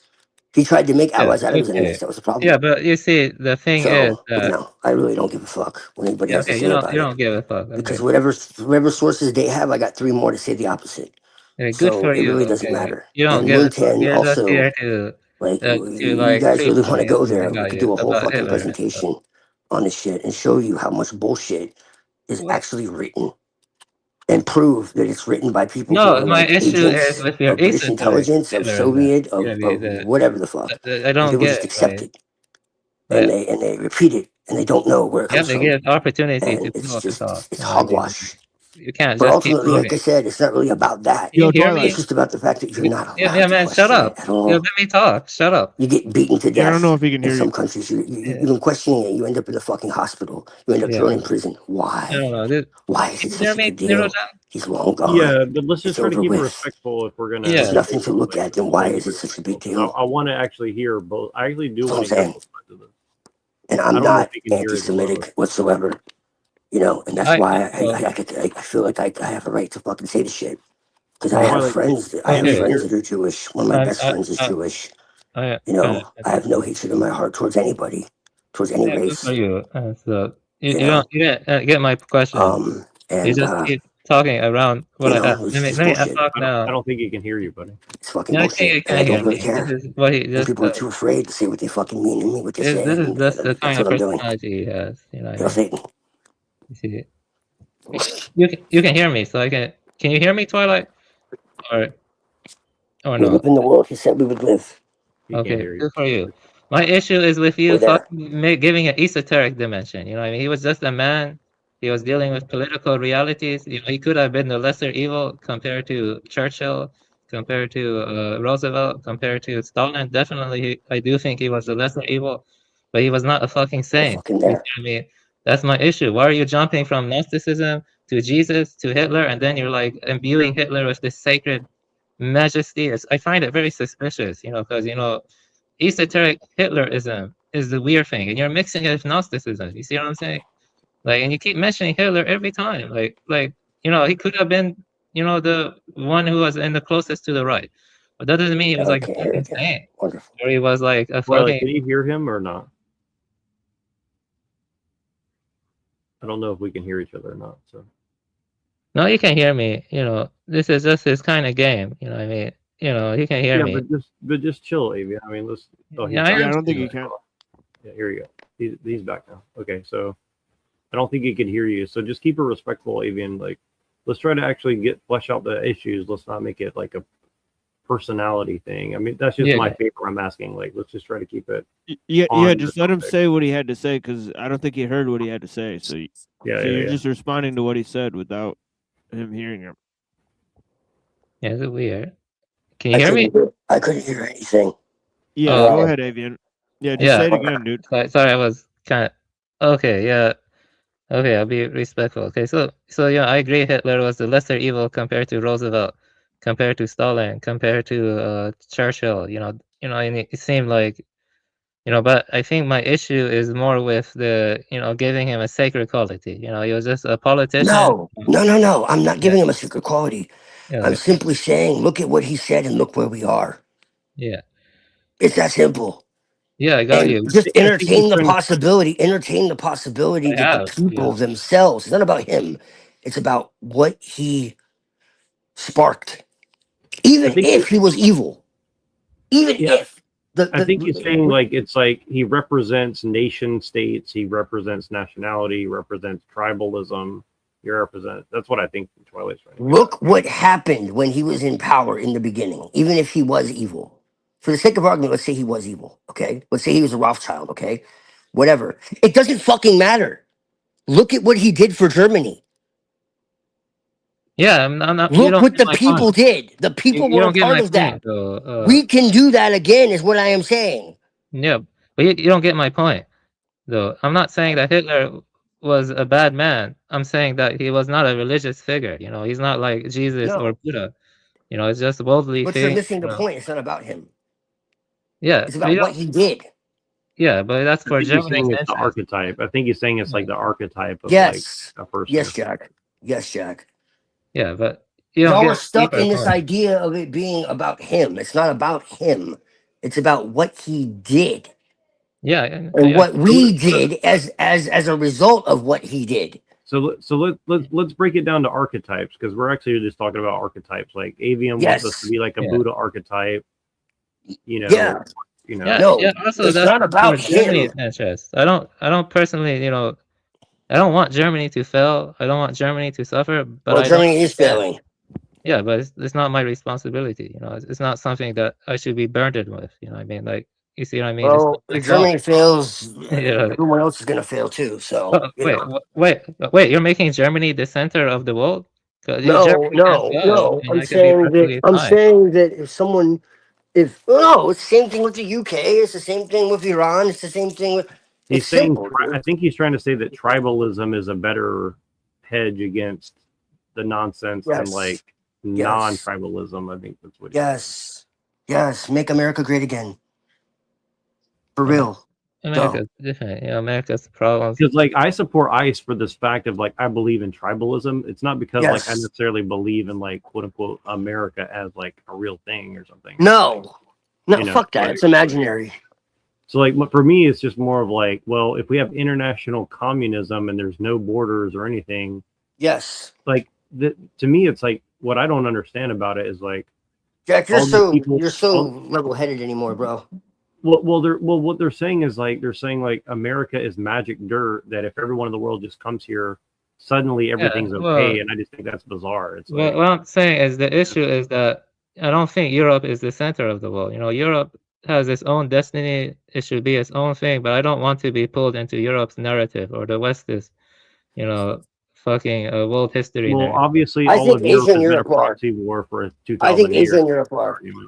I think they Europe, always have been. Whether people Europe want to has admit been it or not. Europe has been a proxy war for 2,000 years of the Eurasian, yeah, and Middle Eastern. Eurasia is the center of the world. It always has been, whether people want to admit it or not. I don't know. What's the center of the world? You're saying the steppes or like Eurasia. Period. Eurasia. From Jerusalem to No, I don't agree. guess. I think South America had interesting history too. I don't think there's any center of the world. What did they bring into the world though? I'm not denying they had a very incredibly advanced culture and all that. Like I totally agree with you. They have some of the oldest culture on the planet if you really like do the history. But I'm saying, what did they bring into the world? It's not about Besides the what you bring. megaliths and all See, that that's shit. a technician's mentality. You see what I mean? It's not about what you bring to the world or what But it innovation you is. bring, contribution. But I feel like Pinoid right now. But it kind of is.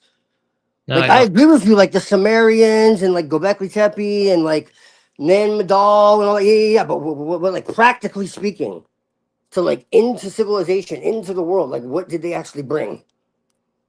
You know what I'm saying? Like who created automobiles and like fashion and like you know like Let's talk about. technology and you know what I'm Wait, saying? Like you're contradicting yourself. You and know, let's talk food about and like what you you know. said Eurasia. Now you're saying Europe. Like, No, oh, Eurasia, South Europe and America. Asia, Europe and Asia, Eurasia, Yeah, Europe and Asia.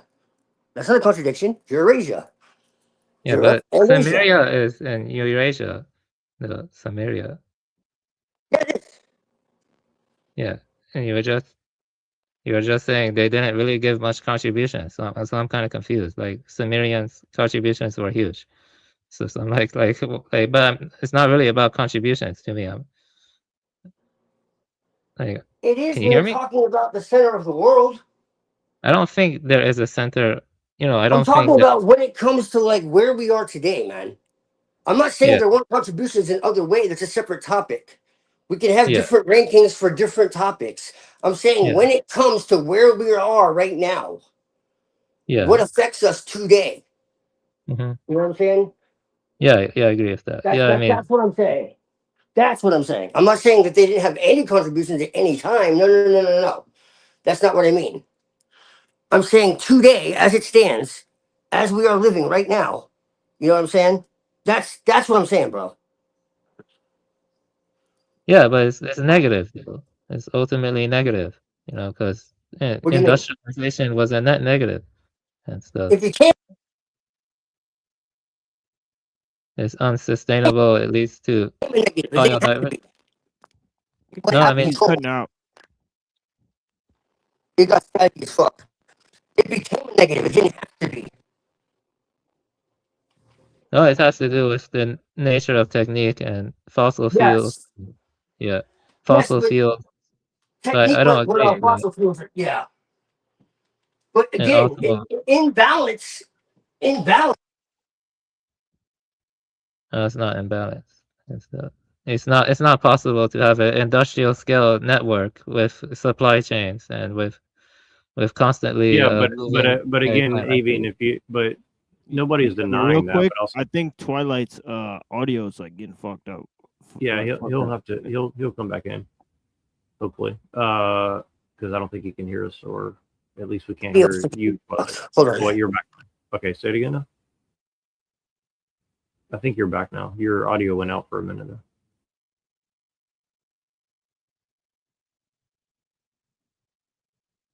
Yeah, yeah.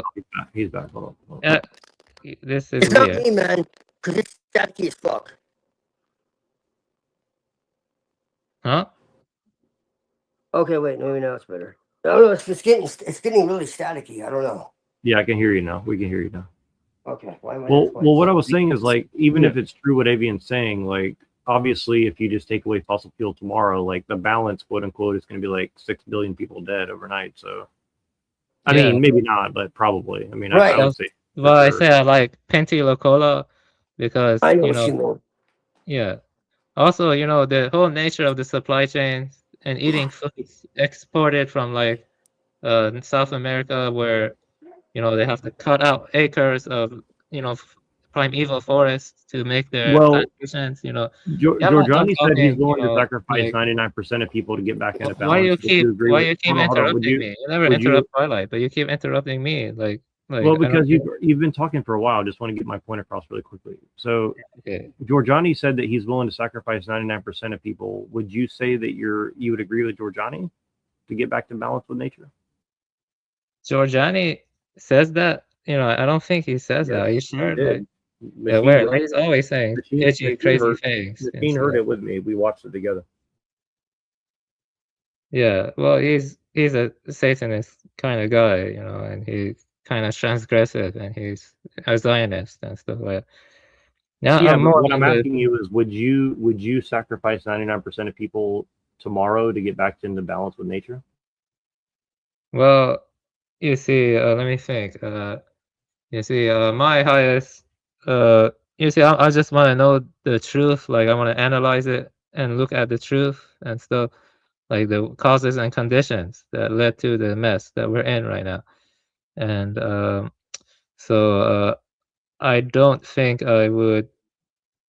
I don't know, like it's a difficult decision and stuff. Like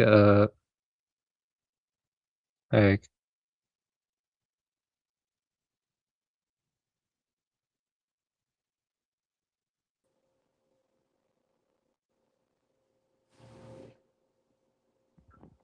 Yeah, I would say a big hell no to that one.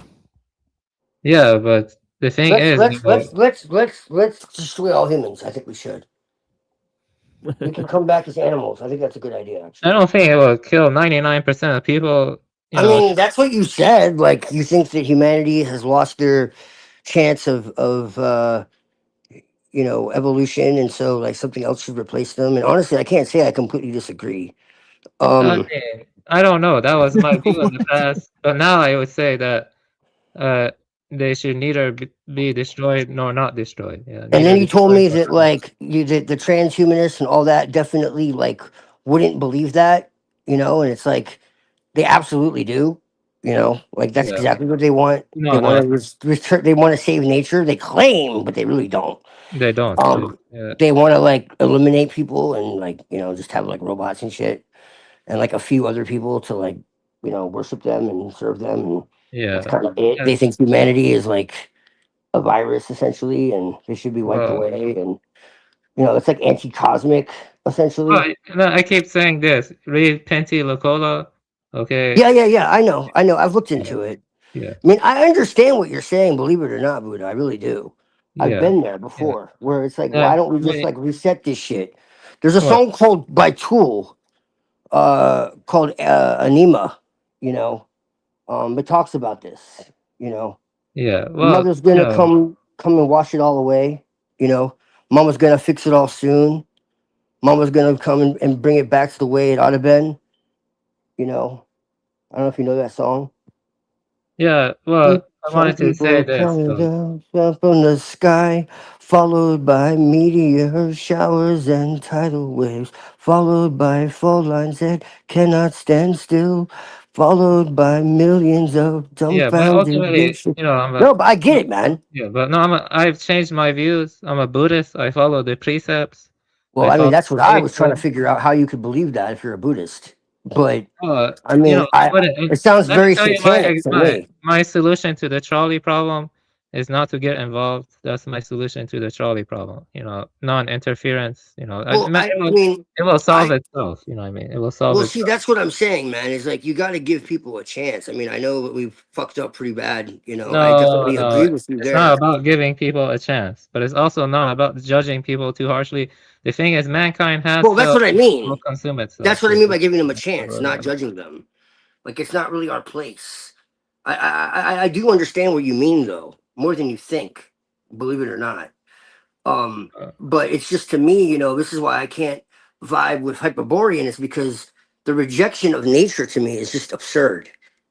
Yeah. Like, Uh, you know, yeah, but and very Talmudic, really. If you like, I don't really care what anyone has to say about that. Like, I could show in their own doctrines. You know, he's saying it's not there, but I can prove it is. well, You you know, know, they let me say this though. In Mahayana Buddhism, there are some teachings, or at least in Chan, you know, all sentient beings have Buddha nature. The what they're aiming for is the end of rebirth. You know, the end of the Do you know turning who of the Naja wheel. Runa is? Yeah, I've talked I about I Nagarjuna. really I really like him. Yeah, Yeah, He's Nagarjuna. very Yeah, much aligned, very much yeah, that's his aligned with my favorite. Yeah, own. yeah, I've been Oh, it talking about is? him. yeah, Yeah. that's his favorite. Yeah, Nagarjuna. Yeah, If yeah, that's your Buddha's favorite. favorite, then we're more aligned than you think, man. Well, I'm not sure Nagarjuna can be easily comprehended with the hypostatizing and reifying mind. You know, a lot of people misinterpret Nagarjuna. It's not Right, he's easy. hardcore. Yeah, Yeah, I mean, I don't know, man. Like sunyata, yeah, emptiness, yeah, Sanyata. right? Yeah. Nothing exists, right? So Well, it can never be frozen, owned, or made authoritative, that's right? not what So he it's not. says. He doesn't say nothing exists. He says things lack intrinsic nature. No, And no, no, no, between no, no, no, no, annihilationism and internalism, you know, he's not no, saying no, no, no, nothing no, exists. no, no, no, no. I know that. I don't believe in nothing either. I'm Yeah. saying nothing exists in a way that can be frozen, owned, or made authoritative. So in other words, it's not a belief, it's not a metaphysics, it's not an ontology. It's a method of dissolving reification. So it's against, in my perception, it would be against demiurgic patterning, fixed meaning, rigid identities, ontological certainty, hierarchical truth claims. So like it's the idea that anything has an independent self-existing core, basically. Yeah, Like that's demiurgic systems require what's known as essentialism. Okay. Control systems requires for things to be what they are. Authority requires fixed definition. Law requires stable identities. From what I understand, he annihilates all of that at the roots. So that's the thing, you know, and the whole idea of the two truths. Okay, so you have like conventional truth was like interface reality, and then ultimate truth, which has no fixed reference. So it's like uh it's a complete non-attachment. So it's like it can't be turned into dogma. It cannot be grounded to authority. It can't justify hierarchy. It can't be used, you know, over time for any kind of manipulation. You know, there's no superiority or blame. It's not sentimental. You basically remove like false certainty and solidity, and that's exactly what my tradition is about.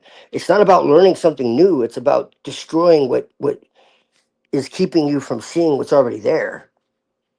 You know, so it was like it's when you're seeing something that's provisional as an interface or as a system or you know what Giorgiani calls spectral, you know, as an ultimate truth instead of just seeing it as a toolkit, you know. So it's not about denying reality, but keeping it from being weaponized into false attachments or authority, identity, control, whatever the fuck. So that's really like your favorite, and we're much more aligned than I realized. Yeah, I mean, Nagarjuna and Yogacara, they influenced the Lankavatara Sutra also. I read Siddharth's translation of Nagarjuna and Mike Cross. But the thing is though, it may influence your tradition, but Nagarjuna was still a Buddha. 100%. He accepted, the rebirth and eightfold path and Four Noble Truths in conventional manner. But you're right, the ultimate, the conventional versus the ultimate is beyond description. When this is a translation from Mike Cross, I did send it to you. When whatever one grasps with, whatever grasping is, the one who grasps and what is grasped, all are melted away or emptied out. Then grasping goes unfathomed. So it's simply about, how the reification and the hypostatization. And, like Nagarjuna talks about how we appropriate thought streams and then we use that for self-identification. But the appropriation is empty, I mean, it lacks intrinsic nature. It's empty of underlying essence. But the thing is, this is only conceptual understanding, actual meditation or koan practice or whatever that's, like Zazen or something is different. So but it's like, skillful means to ending the conceptual proliferation, to ending the grasping mind and stuff. Yeah. So yeah. Anyway. So yeah, I would say that emptiness defines all phenomenon. Lacking intrinsic nature. That's between annihilationism and internalism. I would say all sentient beings have Buddha nature, but the goal of life is to, at least in most of Mahayana or Zen, is to end rebirth. Because in the Lankavatara Sutra, it talks about repository consciousness, which is the storehouse consciousness, which contains traces of one's grasping or the habit energy that can influence one's projections. And as like the Lankavatara Sutra says, all projections are just perceptions of the mind, and it's due to grasping and the habit energy, and that can influence the sprouting of the next life. So there is a rebirth, and I think I experienced rebirth, but I mean past life resurrection. But yeah, it's about ending rebirth, and stuff, because ultimately, while all sentient beings have Buddha nature, life is defined by dukkha when we try to cling or grasp onto phenomenon and stuff. I actually did a short little chapter in my book about like the different traditions that I feel are aligned with my own tradition, and it directly comes up. So I it's funny that I never knew this. I don't remember you ever mentioning him before, which either I just didn't hear you or I don't know. I guess you didn't mention it to me particularly, but It's on my Goodreads. I gave you my Goodreads. You could go see all the right. books I read. Yeah, I didn't look there. into. I read some of it, but I didn't get into all of it. Yeah, it's on my Goodreads. But yeah, so that's just very, very interesting to me. But I said Telestic Gnosis is best understood not as a spiritual tradition, belief system, or esoteric worldview, but as a mode of perceptual correction. It concerns itself with how perception becomes distorted, fixed, or externally governed, and how that distortion can be undone through embodied, repeatable, and reversible methods. From this standpoint, traditions are not judged by their cosmologies, mythologies, or moral claims, but how effectively they function as anti-fixation technologies, systems that loosen reified identity, dissolve false certainty, and return the practitioner to grounded agency, better than permanent transcendence or dependence. When evaluated through this lens, most religions and spiritual systems fail. They substitute one form of authority for another, replace external gods with internalized metaphysics, or generate altered states that cannot be integrated back into daily life. Only a small number of traditions remain consistently aligned with holistic gnosis, and they do so not because of what they claim to be true, but because of how they operate in practice. Okay. And yeah, this is This is where I mentioned it. Nagarjuna does not posit an ultimate reality, hidden essence, divine ground, or transcendent self. Instead, it targets a single processual error, the assumption that things possess. I'm gonna fucking pronounce this wrong. Swabhava, an inherent self-existing nature. Nagarjuna demonstrates through systematic reasoning that any claim to inherent existence collapses under examination. Importantly, this deconstruction applies equally to material objects, mental states, doctrines, and even the concept of emptiness itself. From a scholastic perspective, this is not philosophy for its own sake. It is a precision tool. By removing the possibility of final metaphysical anchoring, Madhyamaka prevents perception from crystallizing into belief. It leaves the practitioner fully capable of functioning in conventional reality, speaking, working, caring, deciding, while remaining unbound by the illusion that any of these conventions possess ultimate authority. The method is self-erasing. Once fixation dissolves, the tool is no longer needed. This makes Madhyamaka uniquely resistant to priesthood dogma and identity formation, and therefore deeply compatible with Telestic Gnosis. A closely aligned but more embodied counterpart is found in early Chan, Zen, before its later institutional and aesthetic elaborations. Early Chan rejected scripture, metaphysics, and systematic doctrine in favor of direct engagement with ordinary activity. Its insistence on chopping wood, carrying water, and responding spontaneously to circumstances was not anti-intellectual romanticism, but a practical refusal to allow insight to solidify into concept. Awakening in this framework was not a permanent state, but a functional responsiveness unmediated by fixation. What makes early Chan telestically aligned is its emphasis on immediacy without trance. There is no requirement for revisions, altered states, or symbolic elaboration. The body remains central, language is used minimally, and insight is constantly tested against action. When later Zen traditions began to romanticize enlightenment or reify no mind as an achievement, they drifted away from scholastic grounding. But at its root, Chan functioned as a daily life discipline for preventing perception from being captured by its own abstractions. Another tradition was strong scholastic alignment, though often misunderstood, is Dzogchen. Specifically, in its most austere formulations, Dzogchen is frequently portrayed as a system of luminous awareness, primordial purity, or innate enlightenment. But stripped of metaphysical ornamentation, its core practice is remarkably pragmatic. It involves recognizing when attention contracts around effort, identity, or goal, and releasing that contraction without replacing it with a new object of fixation. At best, Dzogchen is not about maintaining a special state of awareness, but about repeatedly interrupting the reflex to solidify experience. The instruction to leave it as it is not mystical passivity, but a refusal to interface with perception through conceptual manipulation. When practiced correctly, it produces clarity without disassociation and presence without inflation. When practiced incorrectly, it becomes a justification for bypassing embodiment or responsibility. The telestic distinction lies in whether the practice includes an explicit return to baseline functioning rather than lingering in an elevated perceptual mode. Outside of Buddhism, certain pre-institutional Taoist practices also align strongly with telestic gnosis, particularly those focused on Wu Wei as non-interference rather than moral ideal. Early Taoism treated reality as a dynamic process that could be improved through imposed order. Well, I have some issues with what you're saying. First off, I mean, it's fine what you're doing. It's your own system. You can do what you want. But what you're doing, you're appropriating, other traditions in a way that is somewhat disingenuous. Like Zen, they do have sutras, they do have a tradition. Same with Dzogchen.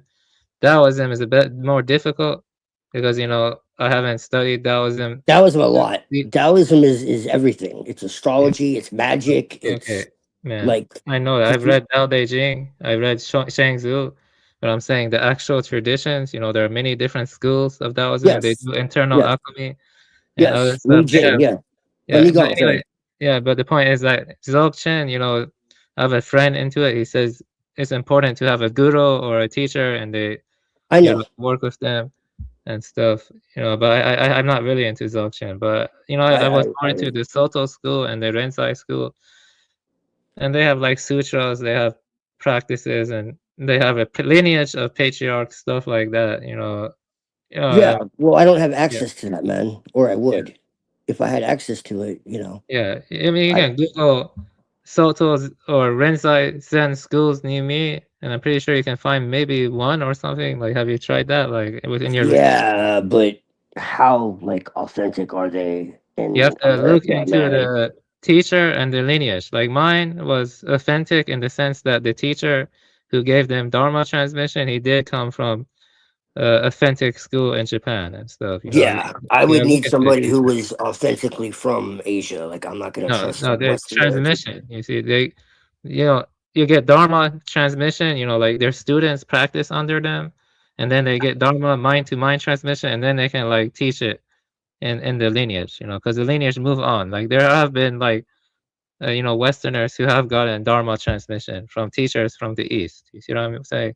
Yeah, there have been a Yeah, few, but yeah. most of them are still kind of like put it in their own way. I mean, I read source text though, and I read books from actual masters and shit. So I mean, I do the best I can, with what I have. But I hear you. I do agree. There is like a certain uh what's the word I'm looking for? Almost power in having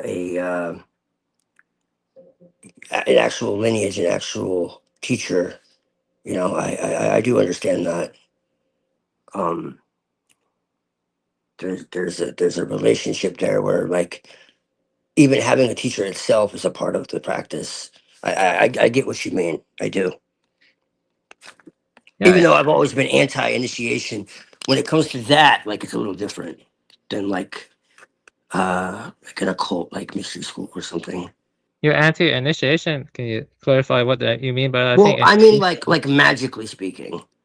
Like I've been offered to go like into like Freemasonry or like different occult orders and all that, and I refuse. I just refuse. But like when you're talking about like Eastern traditions, it's a little different.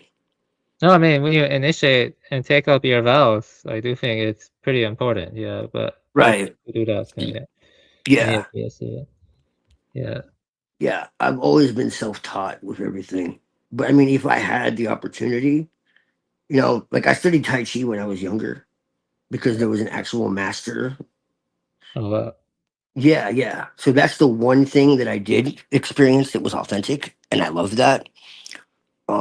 So I mean, I was young, but so I do know that it can be a profound experience.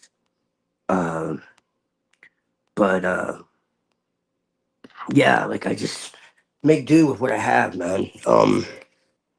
I would love to go to Asia, honestly, and like actually do it like that, if possible, like ideally. But I mean, I just you know use what works. It's just a matter of self mastery at the end of the day for me. Yeah. I mean, I respect what you do, but ultimately, I'm against excessive secretism. So I personally, hear you. I hear you. yeah, Well, yeah, it's just that Eastern and Western traditions like work very well together.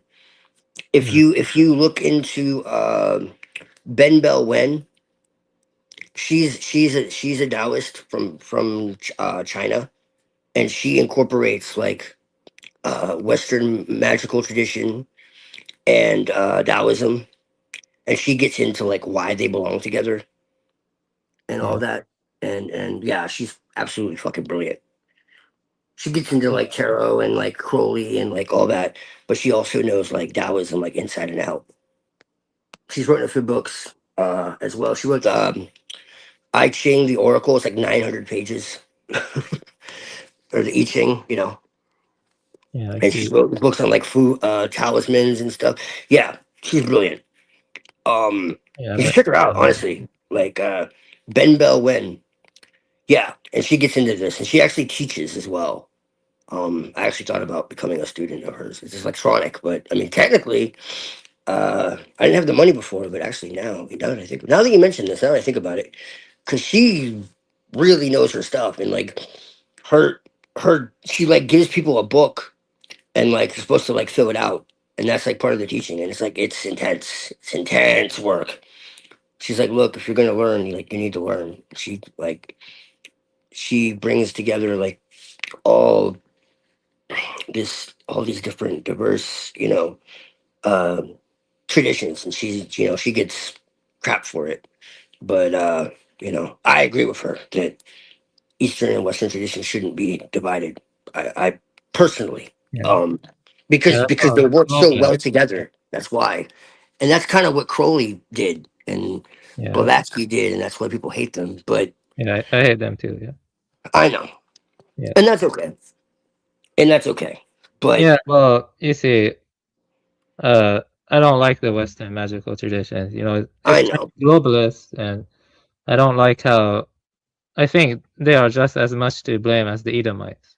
Really, like, yeah. Well, the Edomites hijacked it. No, I don't know. It's a kind of symbiosis, I think. Well, it is now, yes, because the hijacking became a cooperation, most definitely.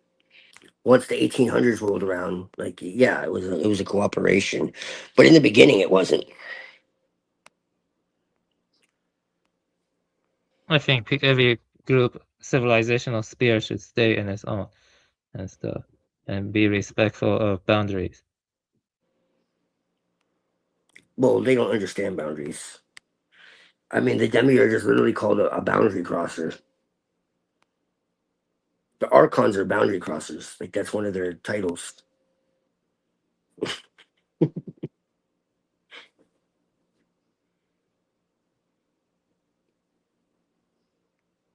Yeah, I think everyone has their own approach and such. But mixing East and West, that is globalist. In nature, you see what I'm saying? If you do it politically, I mean, in the sense of like I'm talking about on an individual level. individual. Let's see. Yeah, I'm not talking about anybody else. I'm talking about on an individual level. Practically. You're going to see there's going to be a hodgepodge of everything in the future. You're going to have, the Cleverly plan isn't just for you, it's for the whole world. You see what I mean? Like, you get what I'm saying? Like, that's what's happening. That's why I don't like making any country or any group the center of the world anymore, because it's like a global phenomenon now. You see what I mean? Like, it's Yeah. global and it's interconnected and stuff. Yeah, that's nice. Man, it's a weird time to be living in. Ultimately, that's all I can say. It's a weird Oh time. yeah, it is. But yeah, I'm not talking about anything for anybody else. I'm talking about on a personal, individual level. Practically. Yeah, I was curious. How old are you? Just curious. Like, I just want to know. Not in an offensive way. I just want to know. That's like, just want to know. I mean, you don't have to tell me. I mean, I could tell you how old I am. I mean, it doesn't bother me. I'm just curious. I'm not asking in a rude way. Actually, like, you're not a woman, so it's fine to ask. But did you cut off? Well, I'm 36, so I'm 36. Yeah, I was just curious how old are you? Wait, can you guys hear me? I can't hear anyone. It's yeah, like dang, I have to leave and come back. It's like, yeah. I can hear you. I guess he just left. Yeah.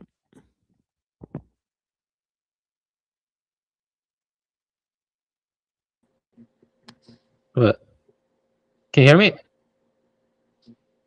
Can you hear me? Work out your audio issues. That's like or maybe it's the StreamYard. So I guess.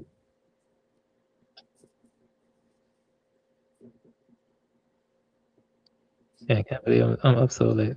So can you guys hear Twilight? I can't hear it.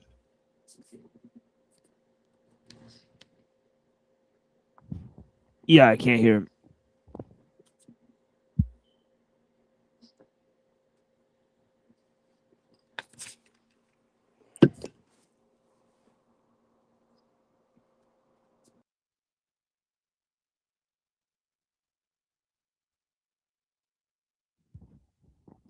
Why Wait, not? What do you think about mixing a bunch of different stuff from various traditions into some kind of secretive cult, TMO, like not cult but system? What do you think about that?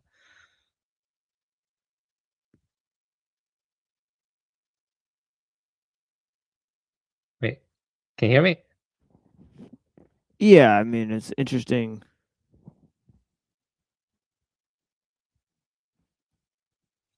You think it's bad, or do you think it's good, or do you think it's okay, depending on the person? What do you think, like in terms of modernity and the globalism? Well, I think there should be a strong connection between culture and religion. Yeah, I think so too. Yeah. So maybe if the ethnos is connected to the religion, on a more basic or primary level, then the cultural expression, right? Not to say that you can't have different countries that are the same, religion. That's happened for a long time, right? But usually their expression of that religion was tied to some cultural framework, right? So yeah, but the thing is, throughout the ages, it can change. Like Afghanistan used to have a lot of Buddhists, like Balkh, and even they found Buddhist statues in Iran, like they excavated it in the south of Iran. So that stuff was wiped out by both the Zoroastrians and the Muslims, so the Buddhists and the Mongols, yeah. So they're gone now. So yeah, but I think after communism spread in the East and also Meiji era Japan, I think Buddhism is no longer strongly believed by the East as much as in the past. Like like you have people like Dojin and you have people like Nichiren. Nichiren is kind of controversial. Nichiren was a part of a different kind of school, and you know about Nichiren or no? Or Nichiren? Not much. Yeah. Yeah, he basically was more into the Lotus Sutra, and he created a school called Nam Ryo Ringi Kyo, which is called Devotion to the Mystic Law of the Lotus Sutra, and he believed that the Lotus Sutra contained all the mysteries, and so they treated it with like doctrinal supremacy, and and he's kind of controversial among other Buddhists, because he's very like all about reciting the Lotus Sutra and just waiting for a better rebirth. It's kind of different from like Renzai or Soto Zen. It's the Nichiren Buddhists of Japan, and the Shingon Buddhists who are a little bit different too. So yeah, Hirotola, can you hear me? Yeah, I still can't hear it. So I have returned. Yo. Yeah. Yeah. Tell Satan. Okay. You can hear me? Yeah. Okay.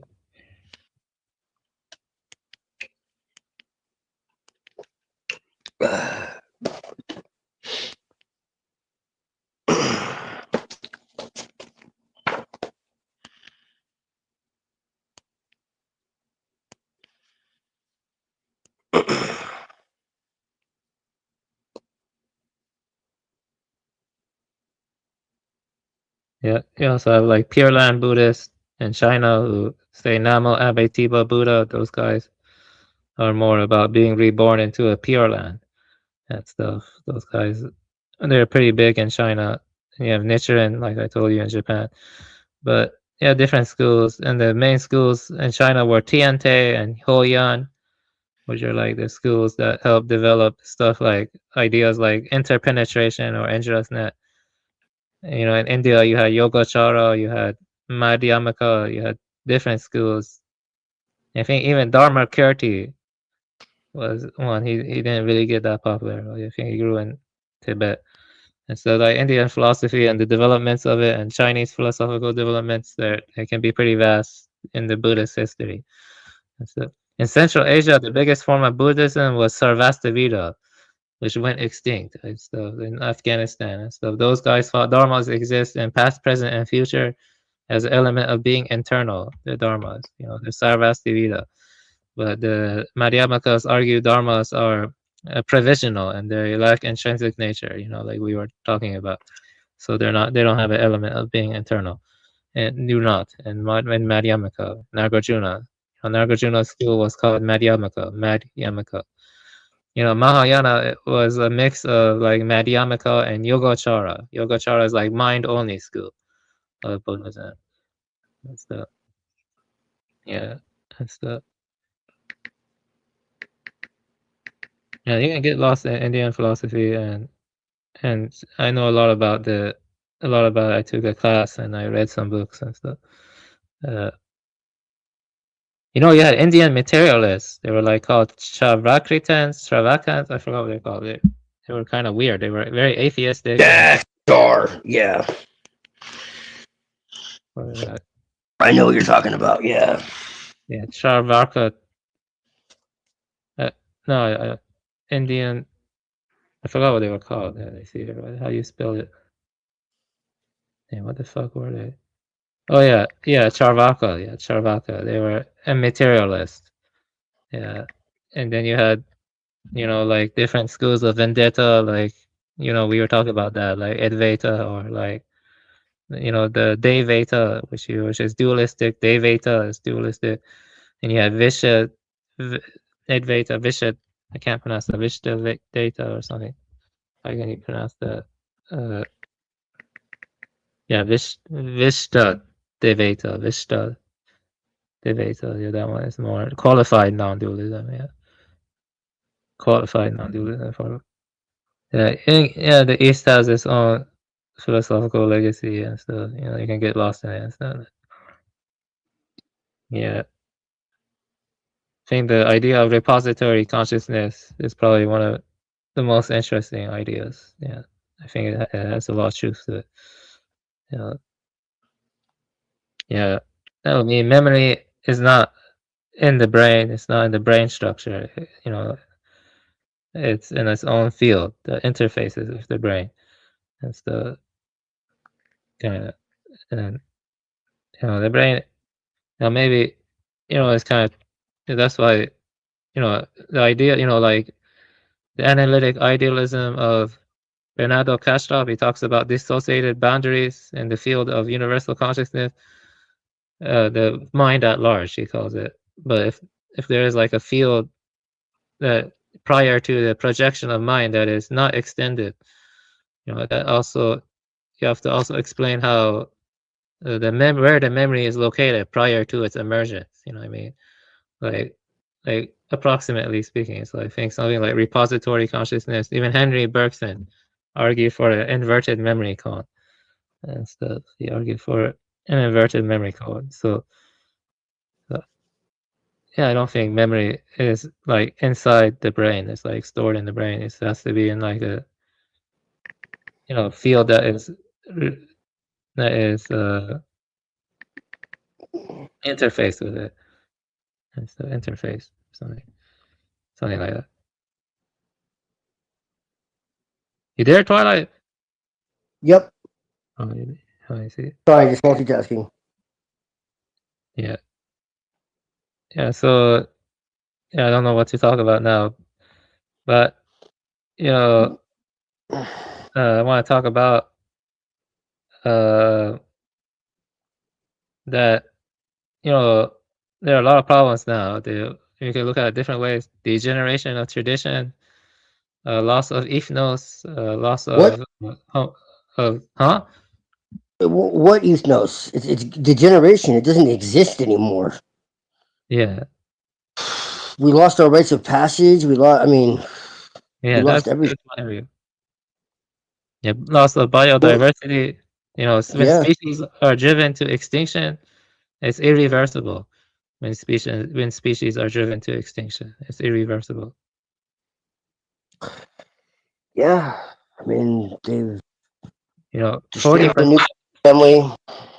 40% of monkeys or primates are endangered.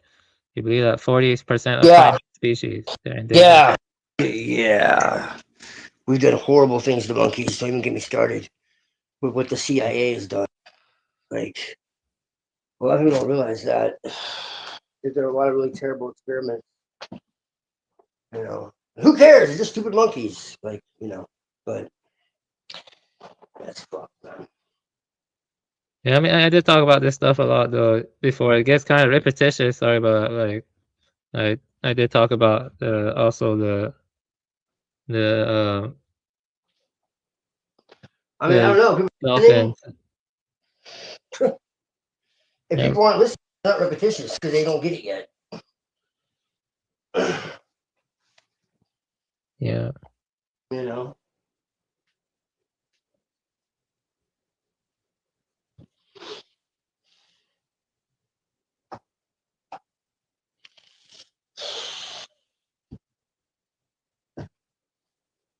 Where's Bjerknes at? He's been saying a lot of wild shit. Yeah, I Well, can he's read. mostly right. He's mostly right. He's mostly right. It's just that you just have to understand when you watch Bjerknes that he's looking at things from one. He's a specialist. He's looking at things from one angle. So it's not that he's wrong. It's just that he's looking at things from one angle, and he's really good at looking at things from that angle. But that doesn't mean that's the only angle. That's all. So when he says that Jesus is Satan, he's telling the truth from that angle because that's what they believe. You know, that's not what Bjerknes believes. He doesn't No, believe any of it. he does believe that. Bjerknes is essentially like a pagan Yeah, he is or a Platonist. Like he's closer to like me. He doesn't believe in any of the Abrahamic stuff. So yeah, that's not what Bjerknes. People think that's what Bjerknes believes. No. He's saying that's what they believe. He doesn't believe in Jesus or any of that. He's saying they see Jesus as Satan, and it's true. Yeah, that is what they believe. So, just for anyone who misunderstands, like that's not what Bjerknes believes. well, That's he what believed that. He believed that Jesus was initially, a psyop. It was initially a psyop. That's what he said. Yeah, it is. The Roman version is. I mean, I completely agree with that. He's completely right. You know, my only addendum to that is that I believe that there was a real Jesus who did exist that has nothing to do with the caricature that Rome created. That's the only difference. It was more like a Buddha. You believe in Hermes Trismegistus? Is that what you're talking about? Yeah. I believe that there was a real Jesus that existed that was more like a Buddha, you know? Yeah, but my question is, and sounded alarm against the Edomites. And I think it's very important because he was antinomian and he sounded the alarm against the Edomites, which nobody else did. Are you saying Jesus was? Are you saying Jesus was Hermes Trismegistus? Yeah, you have. Yeah. No, but it's funny because people make that parallel. And I can understand why, to be honest. Believe it or not. Why care about Jesus? Like why? Like you have attachment. No, I think this is awesome. I think Jesus is awesome. Wait, I think he was an embodiment of the Christos, the Aeon of the Christos, which is an Gnostic idea, actually, that goes back further into the pagan mysteries. This is what's interesting and what people don't understand. The idea of the Christos is pre-Christian. Yeah, and Jesus actually fulfills. This is what's so interesting to me. When people talk about astrotheology and they're like, "Oh, Jesus is the Son," it's like, okay, yeah, but this is only like one part of it. No, this is important. The reality is that Jesus actually fulfills pagan prophecy more than he does Jewish prophecy, and that is one of the biggest suppressed truths I think in history. Okay, I have something to say. One cannot have two leaders, and I reject all prophecies. I reject all prophecies. Doesn't matter if it comes from pagans or if it comes from Jews. I reject all prophecies. Like you're saying he's a Buddha. Okay, he's not a Buddha. He's not a Buddha. He's not a part of the tradition. His teachings have substantial differences. I'm not saying that there's some like Hindus that say that he was like an incarnation of like Vishnu and shit, right? Yeah, I know about that. But the thing is, though, when you get deep into like Brahma Sutra, Upanishads, it's still different from Jesus too. Like those Hindus that say that, they're like treating him like an avatar or something, but it's not like central to their tradition. It depends on the Hindus. Right. You know how many schools of Hindus there are? There are like so many schools of Hindus. Oh Like, yeah, they're there's hundreds. I know. Yeah. I know. Yeah. But yeah, like. Well, I'm not saying he's a Buddha. I'm saying he's like a Buddha. I didn't say he was a Buddha. I don't know what he was. He was a master of some sort. I do think he was important, and I do believe that his messages were twisted and contorted so that people either hate him without reason or love a version of him that didn't exist. So I think there's meant to be this dichotomy without actually understanding what he really represented. And so I'm neutral, and I just personally, from my own experience, and especially my experience with the Christos, personally, out of body, and all that, I think he was real. And I think that he embodied the Christos, the aeon of the Christos, and tried to show people their own divinity, and tried to show them the power of love over fear.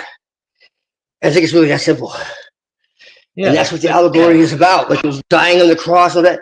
It's talking about the death of the lower self and the overcoming of the world and the world's illusion, and to go beyond that and to go beyond the temptations of the world. And it's very,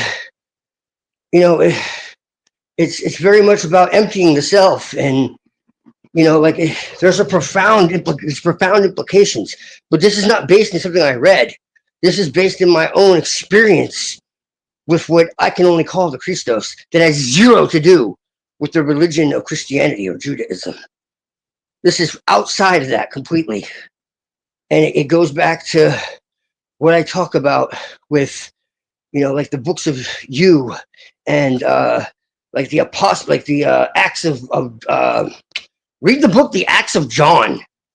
It was a Christian apocrypha that was taken out.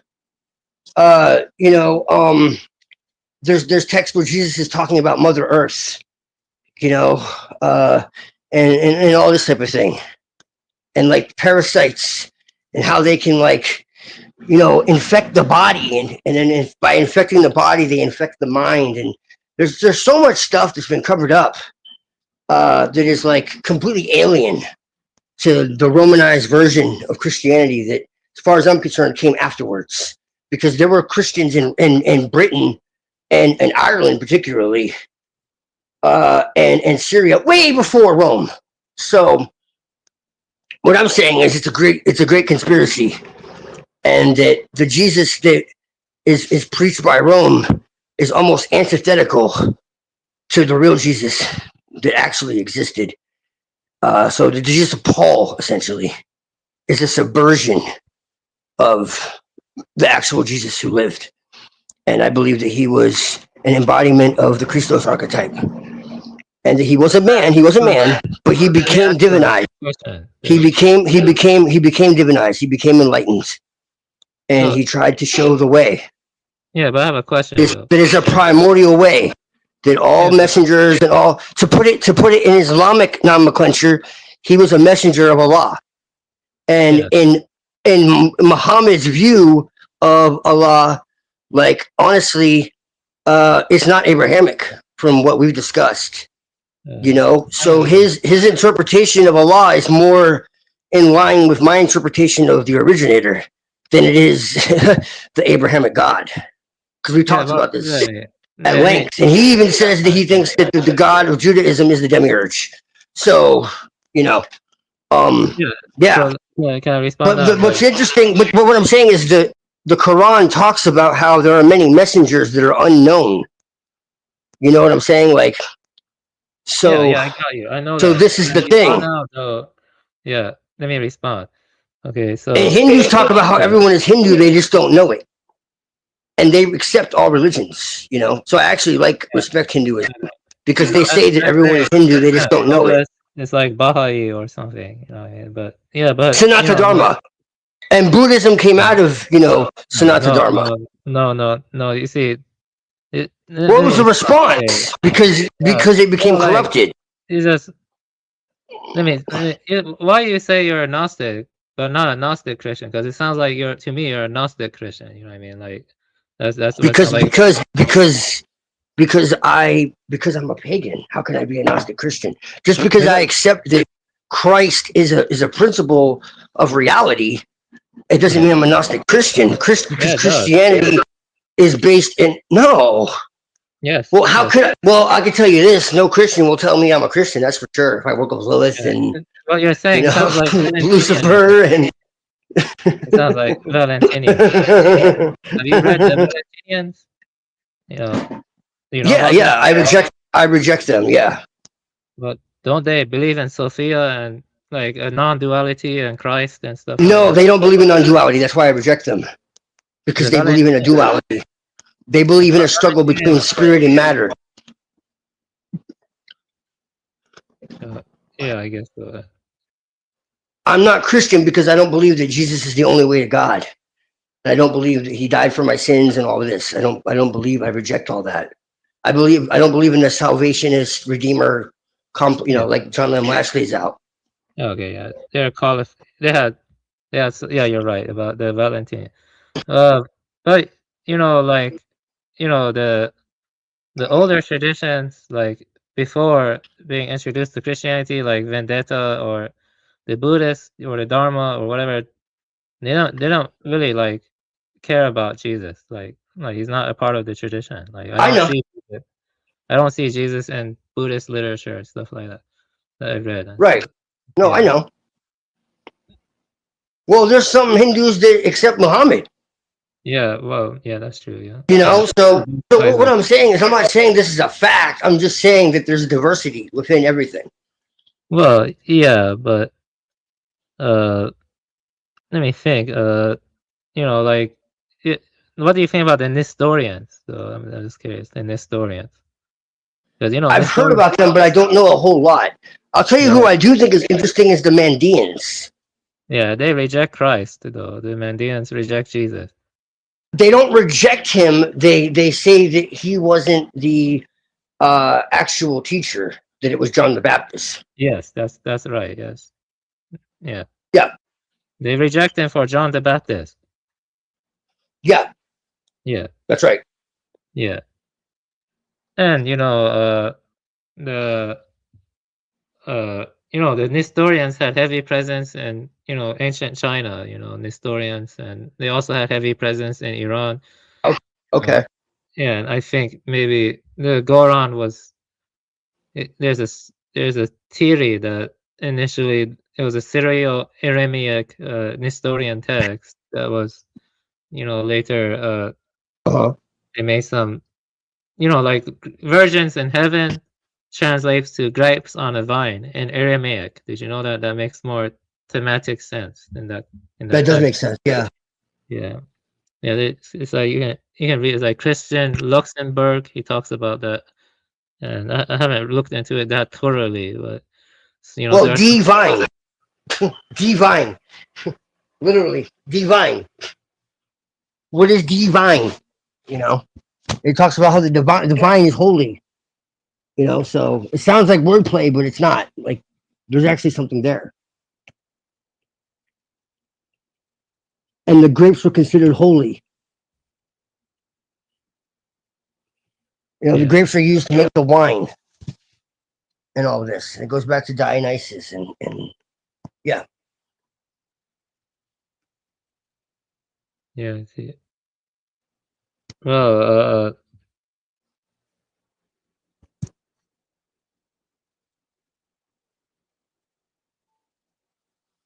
yeah, but yeah, don't get it twisted. I'm not saying that any of this is true. Don't get it twisted. I'm just throwing ideas around and saying, look, people have come to an understanding of what they believe is God through many different avenues. And outside, the main point is outside of priests, that's what interests me. If somebody is given an idea of God by an external authority, that's something different. But if they have an experience themselves, who am I to say, whether or not that's valid? And so that's what I'm saying. But let me say something with I will say that, with civilization, maybe civilization was a mistake. I don't know. But, maybe having priests, in older civilizations help give moral fabric. So that way we wouldn't have experience like right now, whores and Instagram totes, they're being paid more than like people who actually want to do good stuff. See what I mean? So like, yeah, yes, that's the opposite kind of problem. I mean, like the new kinds of priests are scientists and liberals and who promote vice and they promote degeneracy, stuff like that, decadence. You know what I mean? Like, yeah. Yeah, Darwin became a prophet. Yeah. Yeah, like Baudelaire. Like Baudelaire's poetry goes into that. So have you ever read Flowers of Evil? Oh yes.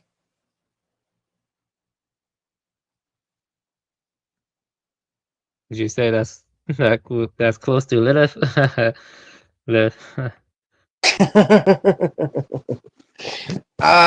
Not quite. I mean, well, maybe a darker aspect, I guess. Maybe. I don't know. Maybe she's really pissed. More like her corrupted form, like not her original.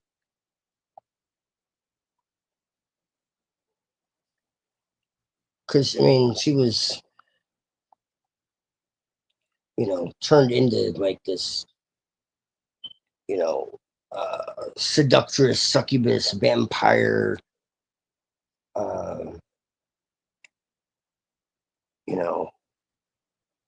Night demon.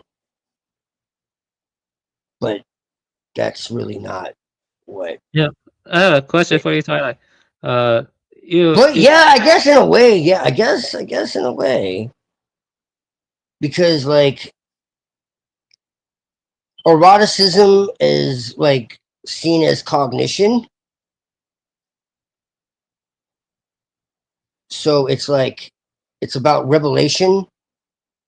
It's kind of like epistemic, so it's not seen as like moral or informational. It's not, Lilith like does not bond, reproduce, or sanctify. So it's like idealism is like kind of stripped away, and it shows like what is actually desired, what is wanted, what is feared, and how it hides. Like the whole Christian Redeemer complex, like I was saying, it's like suffer, repent, ascend. Lilith is kind of like perceive, choose, and remain sovereign. So it's not like pain is not salvific, which is the Edomite virus. I can go real deep into that, and it has to do with why they abuse people and all this other crap. It's like no, it's nothing to do with salvation. Darkness is clarity. In the nighttime, like that's when desire stops deceiving itself. That's when hypocrisy dissolves. That's when the mask falls.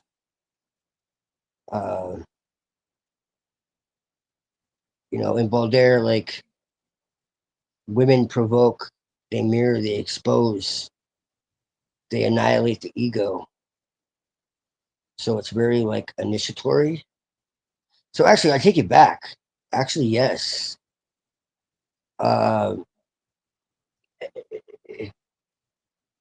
Because Lilith, like stripped of all the bullshit, is like a mode of orientation. And she dissolves like false alignment. She doesn't ask for belief. She doesn't install identity. and it's not really like decadent if you really pay attention. It's like anti-sublimation. It's not really evil. It's not like taboo for its own sake. It's not rebellion for nothing. It's not darkness. It's yeah, like if you see Lilith as the archetype, I guess Balder could be like the manual. So it's kind of like reminding people of what consciousness was before moral architecture, before the Redeemer complex, before desire was domesticated. So it's like stop lying about what you see when the lights are off. If you ever seen the movie Shadow Hours, I think it was called. It's a very good movie if you understand it as happening within the individual. That's why I love anime. A lot of people don't understand, and I'm sure you do. Is anime is the opposite of Western, media. Western media is all about externalization and about what is happening, externally to the characters and like the action and the constant like thrilling. I disagree about the art house films, like Ingmar Bergman or like Andrei Tarkovsky and Robert Bresson, Lars von Trier, stuff like that. Art house films are different. They tend to be better. I think they're more contemplative. Yeah. Yeah. No. I know. I'm saying majority. Yeah, you have like Memento and like Stranger Things and all that type of shit. Yeah. But I'm saying majority. Yeah, majority. Yeah. I would say majority of anime is like that too. The majority of anime is. Well, that's what I'm saying. Yes. Where it's not really focusing on what's going on outside, but really what's going on inside. Well, it depends on the anime. You know what I mean? Well, some anime are trash. Most of them are trash. Like like Lucky Star or something. Well, yeah. I mean, yeah.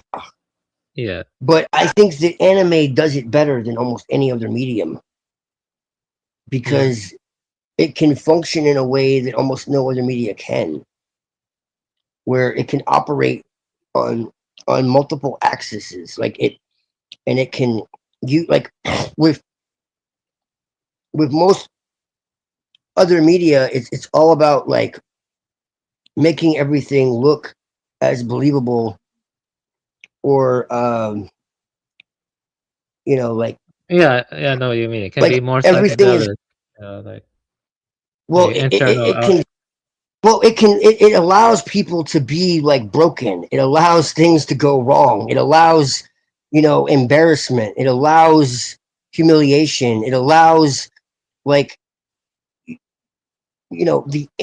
inner self to be shown without contradiction or hypocrisy or some kind of like irony or joke. Like I said, like with Western media, it's all about looking your best. Yeah, well, I would say manga though is a bit better, but I have I would feel like that's even better yet.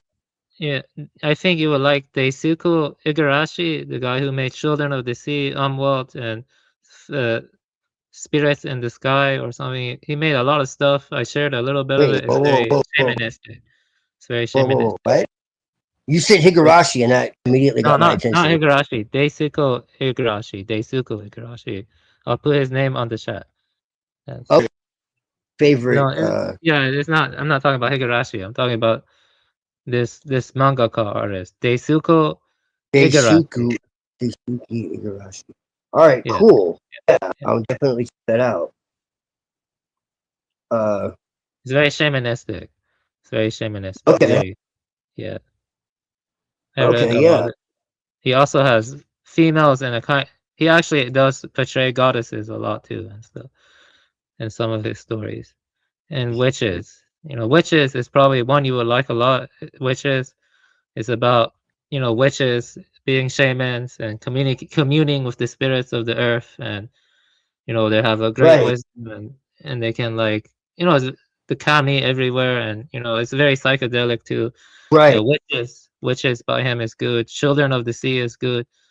But there are others too. You have to torrent them though. But I think you would like Witches a lot. You can buy it, and Children of the Sea also. Those two, Witches and Children. Yeah, it's very much like Mushishi and stuff. Okay. Yeah.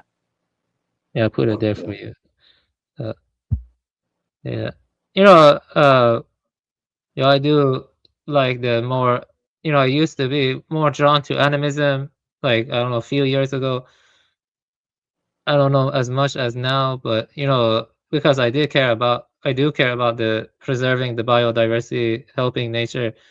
I do think if you care a lot about nature, you should read more about all the environmental issues and stuff like. There's a lot of issues that it's good to be aware of.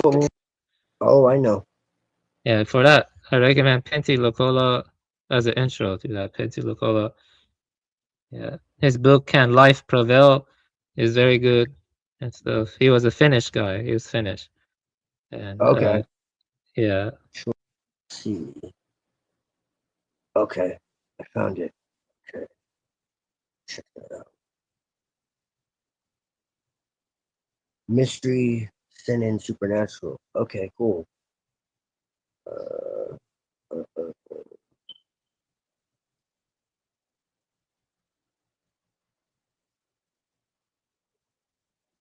Yeah, this stuff is very psychedelic. You can tell by looking at the Google images and stuff. Right. Yeah, I've shared it before, actually.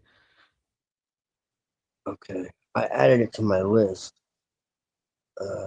Witches. Okay. Witches. Mark. Okay.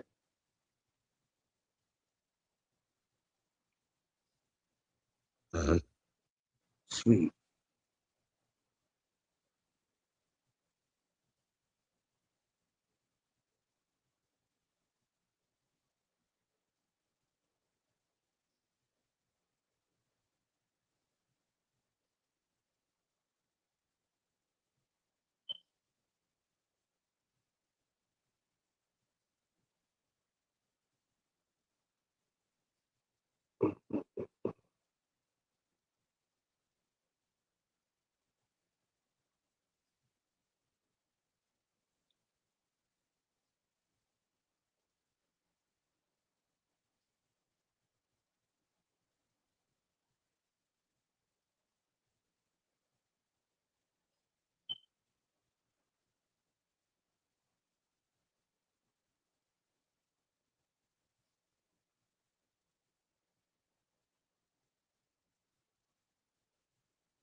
Have you heard of Eden?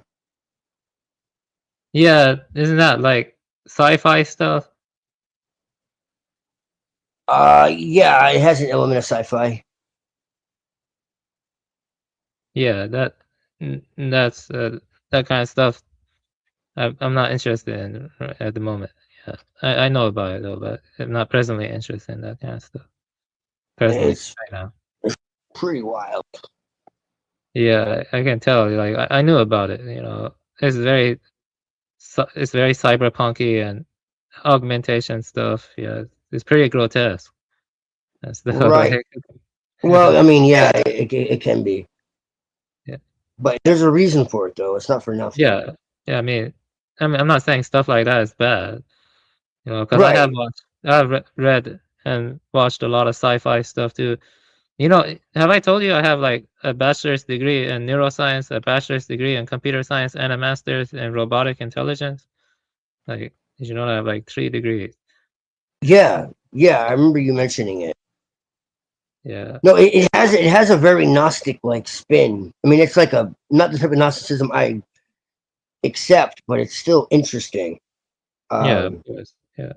And it gets into like it has like a worldwide pandemic. It's pretty And then long. there's like, yeah, no, it is. It just came back to my mind. I started it a while ago, and I just realized like I need to return to it. It's. Have you seen Textualize? Have you seen Textualize? Oh yeah, that is pitch black. Yes. That's pretty good. Yes, Yeah. that is a perfect. That is a perfect example of what they want to do and what's going on. So And I've that's been like watching 20 plus Shiki. years ago now. So I've been watching Shiki based on your recommendation. I'm halfway through it. It's not really drawing Yeah. me in. It's not drawing me in as much. You know, it's not bad, but the characters are kind of annoying. So I mean, summertime render is similar. Because it has like imposters. I want to watch that. I haven't watched it yet. I'm going to. I like that one a bit more than Shiki so far. Summertime render. Yeah, it is similar to Higurashi kind of also.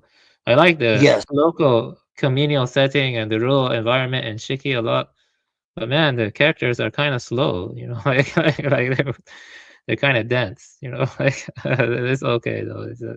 I mean, I suppose maybe a little bit. Yeah, man, I'll finish it though. I like the story. Yeah, the vampires are cool. The vampires are not purely evil. I can tell that. They're more right. Yeah. Yeah, that part is well executed. I agree with you.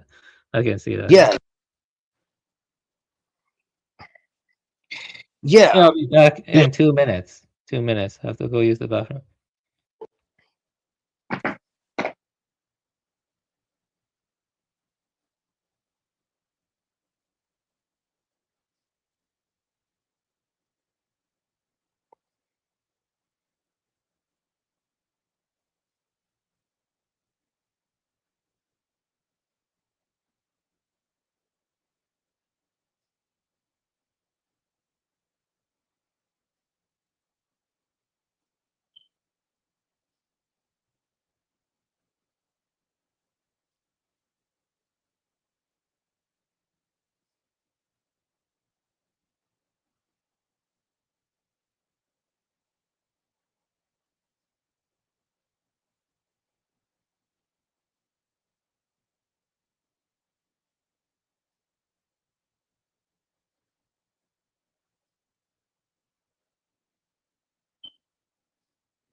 I'm back. You there? I'm back. You there?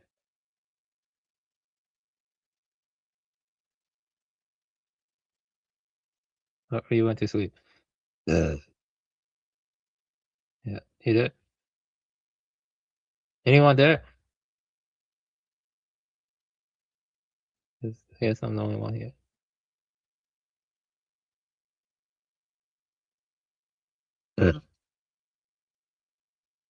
Yeah. I'll still be here for like 5-10 minutes. Then I'll go to bed. Stay up late. Yeah, I'm here, but pretty tired. But yeah, I think Pretty tired. Neuro's gone for sure.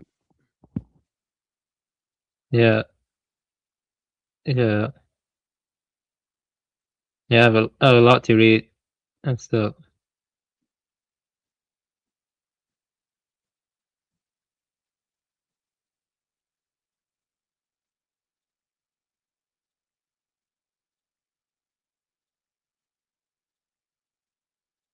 Yeah, yeah, and like a few months can when I make my channel.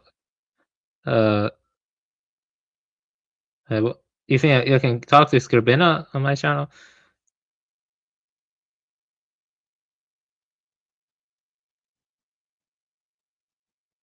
Maybe I have to make my channel again. Yeah, at some point we can talk to him. Yeah, for sure. Yeah, I shouldn't have deleted my channel while drunk. I think it would have had many views by now because that one video I was talking about that only had 20 views, it has 1.6 million views now. No, I was talking about it when it had only 20 views. You believe that? And now it has 1.6 million views. I think so. You believe that?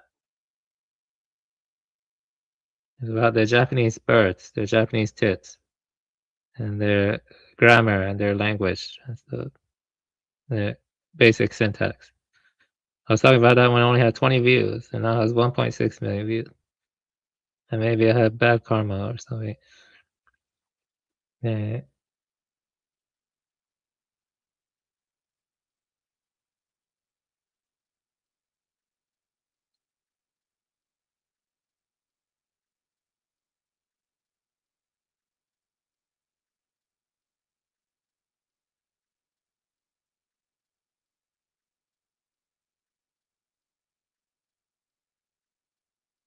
Yeah.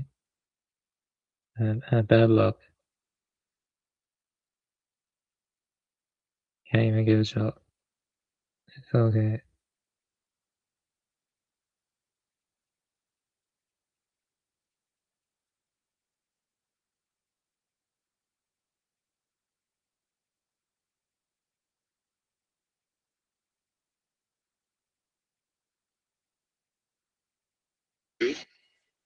During the war. If they had orders to round up partisans, communist partisans, and they just happened to be largely Jews, they would kill them without batting an eyelash, I would hope so. Because the rule was that people that were encountered being partisans were to be eliminated, just like Israel does with the Palestinians. You know? The let's say, historian belief that we share and you don't, probably. Well, it just depends on, there's a book out called The Founding Myths of the Israeli State. I've got an article here by Yehuda Bauer, Auschwitz, The Dangers of Distortion, in which he talks about the founding myths of the Israeli state and the early Zionists that inflated the numbers in Auschwitz. And now, embarrassingly, they have to reduce them from 4 million to 1.1 million or 1.5 million, depending on whom's lies you want to believe. So you are a state that is also founded in myths. And one of the myths is that you are the persecuted people, you know. I'll tell you that the Jews inflicted as much pain as was inflicted on them. You have no copyright on pain. What can you tell me a little bit about the pain that we inflicted on others? Ilya Ehrenburg, the Jew, whose papers were turned over to Israel, even though he was the Soviet Minister of Propaganda under Stalin, was responsible undoubtedly for the rape of millions of German and East European women and the murder of hundreds of thousands of German soldiers. Now, if Tom Metzger in the United States, a right-wing propagandist with a little newspaper of circulation 4,000, can be dragged into court and held responsible for one murder that somebody committed who read his newspapers, then I hold Ilya Ehrenburg, the Jewish propaganda minister of the Soviet Union, responsible for all the murders and rapes committed in the name of that regime. That's the way it is. By the way, I interviewed him. Did you? Mr. Metzger. What time? About 4 years ago. Right. 4 years ago. So, you're taking an example of one Jew happened to be a minister in that is being a Jew had anything to do with what the Russian did to the German during the war? Absolutely. Stalin wasn't the Jew, you know. No, but his entire regime, the Bolshevik regime, from the word go, from Trotsky, Bronstein, the Jewish community worldwide has never yet faced the music for this murderous regime that they unleashed on the face of the world. You believe that the regime was a Jewish influenced regime? Certainly. You know that the irony is that he killed later Stalin killed many of those Jews. So what? During the Slansky trials in Czechoslovakia, a Jewish judge sent the Slansky brothers to the gallows. There's lots of times when Jews kill Jews. Jews are not, this is a Gentile fallacy that Jews stick together like birds, that you don't have internecine strife, Jabotinsky and Menahem Begin didn't get along, and others didn't either, So Jews are not about not killing Jews, right? Power is about power, whether you're the Stern gang or somebody else, and murderous thugs are murderous thugs. Do you yourself hate Jews? I don't hate Jews, huh? I dislike intensely their parasitic nature and actions in the world, I do. In any way you think that they are inferior than you? Less skilled? Are they less intelligent? No, there are many Jews that are far more intelligent, far more skilled than I am. But when it comes as a group, when we're talking about group morality, they are certainly found lacking. They are hypocrites to a degree with chutzpah that staggers the Goyish imagination. Once you're wise to the parasitism reflected, for instance, in these books by Nahum Goldman of how they pulled the wool over the European eyes and got the Germans sucked into the reparation racket. Here's the president of the World Jewish Congress, man, spilling it all out. Here are the West German reparations to Israel. This is, I just want to visual, that's a book, that's a Nahum Goldman, the Jewish Paradox book. Jewish Paradox. This one here is one of the most amazing books by Tom Seged. The Israelis and the Holocaust by Tom Seged. Tom Seged. What did you learn from, I know him very well. Yeah. What did you learn from that book? What did they speak of a liar, for instance, Menahem Begin was? That Menahem Begin ran around Israel election campaigning, talking about how he saw his father shot by the river Buk, how the river was red with blood, and then his sister is being interviewed, and she says, Menahem was already gone to the Soviet Union by that time. He wasn't around to see anything. In other words, here's the Prime Minister of Israel, formerly on a wanted posted by the British for being a cutthroat gangster, lying his face off to the people of Israel, agitating them, abusing them. And that's the caliber of leaders that I'm afraid have to give no moral lectures to German people, whether my generation or my father's generation. That's, I see that you have a Mossad file. That's right. Also, I want to come. So you think that Ilya Ehrenberg is a special case? Let me give you the case of another Jew, Solomon Morel.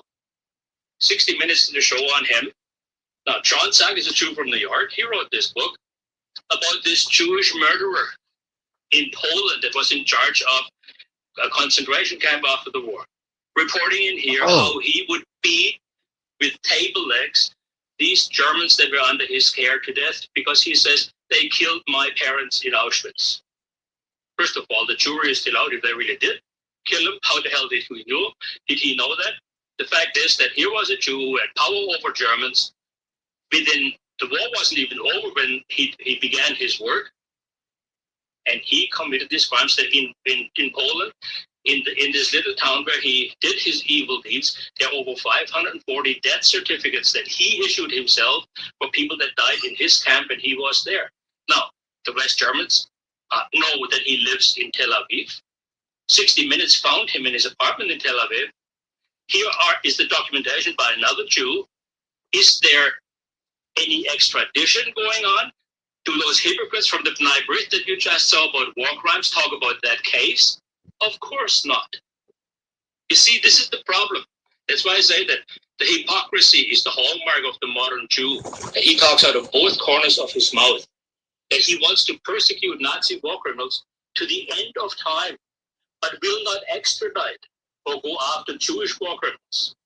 We had two members of the Knesset come to Toronto in 1967 or 68, bragging in a local synagogue that they were the ones that supplied the poison to poison thousands of SS men who were disarmed and prisoners of war. Their heroic deed was to poison these SS men. All right? They became members of the Knesset. Their names were known to the Jewish community. They were on the front page of the Toronto Star. Did the Canadian RCMP investigate that kind of a war crime? These were men that they murdered.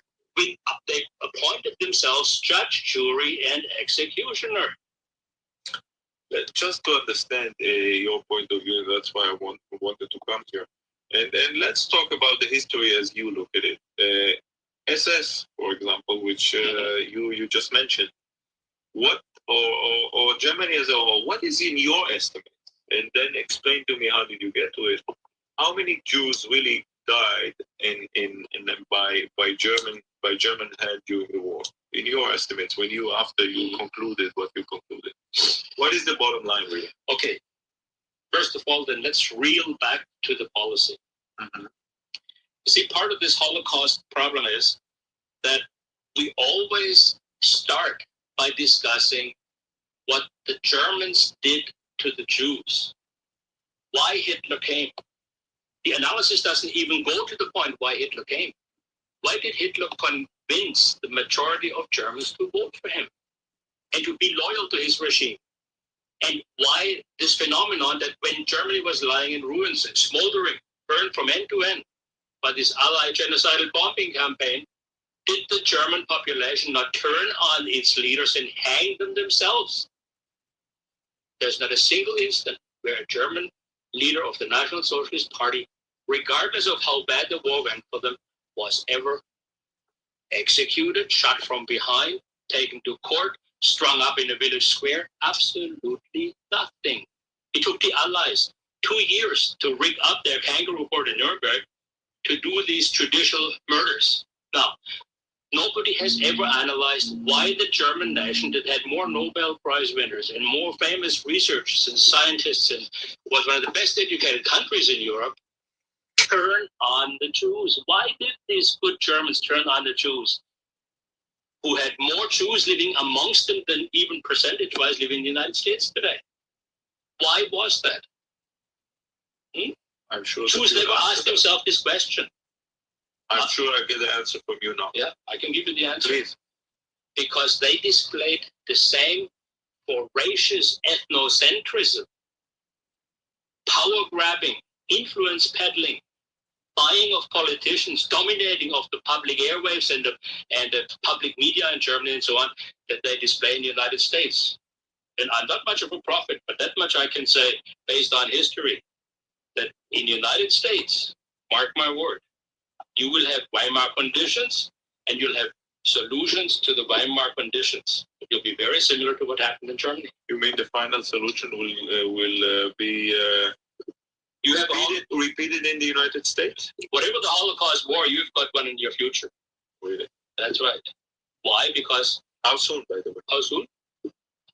That depends entirely on how long the people, the power structure in the Western world is going to stay on top. I mean, if you look at East Germany, how quickly it collapsed, or the former Soviet Union, how quickly it collapsed with all its secret services, spy agencies, NKVD, and Stasis, it imploded so quickly, I have no idea. But there is no doubt in my mind that if you look at history and the trends in history, the United States is heading in the same direction. And there's only one difference. In the United States, there are enough guns out on the street and enough lawlessness in the public and a revolutionary spirit that founded that republic. This is not Germany, where the only people that had guns were hunters and soldiers and policemen. The United States is armed to the teeth. They have a spirit of revolution in their blood. They are heroes, are people who turn against what they call tyranny and foreign occupiers and so on. When the day will come, it will be a happy day for you? It will be not a happy day for me. I believe in karma. I believe in karma.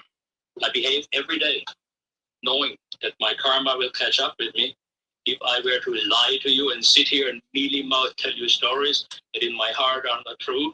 That's why you, as an Israeli whom I never met before, most likely will never meet again, I'm witnessing before my God, my conscience, my concept of philosophy of life, exactly what I feel like, because I hope that history sent you here and that you will go back to wherever you go and say, there is a guy in Canada that has paid the price, being bombed twice, being burned out nearly twice, has been pounded by the Jewish lobby into jail cells after jail cells and court case after court case. And maybe he, our enemy, is holding up a mirror to us that would be very worthwhile to look into. So that's my point. Going back to the question and I asked you, and you basically put the pretext to what happened in the World War II. I'm saying to you that Adolf Hitler was an organic outgrowth of Jewish behavior and Jewish ethnocentrism in the heart of Europe. So Jews invented Hitler? No, Jews created Hitler. Really? That's right. Because there is no anti-Semitism without Semitism. The one presupposes the other. Anti-Semitism only arises, and I'm not the one who invented that. Look at Theodor Herzl. Study Theodor Herzl's concept, And every time when Jews were unhappy and wanted to have a place of their own and express themselves and so on, a reaction set in. Why not? They were, the way they behave, irritants. And so this is what anti-Semitism means. First there is Semitism, and then there's anti-Semitism, which of course is a misnomer because the Khazars of Israel are not Semites, but nevertheless we're talking about the propaganda term anti-Semitism. So Hitler was created. What did you say eventually in your mind, after your research? What was there a final solution? No. The final solution that people talk about, that the Germans had envisioned, was a Europe without Jews through emigration. Every document that I've ever seen points in that direction. And to say that Hitler had this idea of the final solution, I remember Pierre Elliott Trudeau, Prime Minister of Canada, giving a speech here in Toronto in one of the sports stadium when he was running for election. And he had the final solution to unemployment. That was to give people work. So he had no plan to gas the unemployed. And Hitler never had any plan to kill the Jews. During my 9-year legal trials here in Toronto, reflected in this thick red book here, 12,700 pages for the last trial, 7,000 pages for the previous trial. Raoul Hilberg, Pope of the Holocaust Promotion Lobby, never once could produce a Führer order. Now, Hitler had orders for the euthanasia and everything else that he did. Why should he be afraid not to have an order to do the most important thing? If that's what the Jews say it was the most important thing, that he could get rid of the Jews, he should have proudly made the proclamation, framed it, and have it in every German government office. Why did he care for history not to record that he wanted to exterminate the Jews? But there is no such order. To this day, all these Holocaust hypocrites to the contrary, not a single Führer order has been found. And to the embarrassment of Raoul Hilberg, who perjured himself in my first trial, in the footnote of his second edition to his book, he removed the idea of a Führer order. There was no order. There was no order, no plan, no budget for the operation of killing Jews. So how did operation of killing the Jews happen, or did it? There were cases of Jews being executed. There was a policy of incarceration for certain Jews. Not all Jews. There were over 5,000 Jews alive in the capital of Adolf Hitler's Germany at the end of the Second World War. They got even their food ration cards. In Berlin? In Berlin. And they had a functioning synagogue until the Allies bombed it. It was a rabbi that came in by train from Prague to perform marriages, bar mitzvahs, and so on. Concentration camps existed? Of course, but not for Jews. The population of the concentration camps in Germany, in Dachau, for instance, when the Allies took it over, 29th of April 1945, the percentage of Jews in Dachau, which was then touted by Hollywood to be the big extermination camp, was less than 12%. And in Auschwitz, the grotesque numbers that are now being flung about, first it was 4 million here.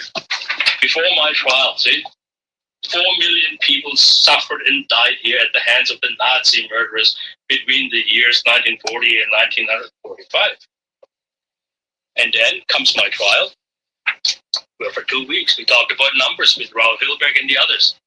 Look, nothing is on the tablets anymore, because the Poles finally saw the light, a little egged on by a worldwide media campaign through internet, television, satellite broadcast, radio broadcast, and so on. And now it took them till 1995 to agree on another set of lies. Another set of lies. Yeah, right. So now, here they say it was 1.5 million, 1,500 millionen. And in the other articles that I have dug out, we have here Daily Telegraph, Auschwitz death reduced to 1 million. What was the number that you included in there?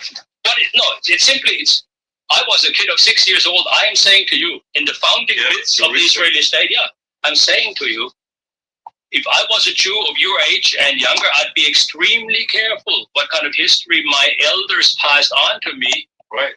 In the form of lies. Mr. Zundel, I'm then asking you. You are the one that asked that. What? Yeah. In my court cases, we asked David Irving, we asked Dr. Forizon, the French revisionist, and all of them came to the conclusion. Irving said that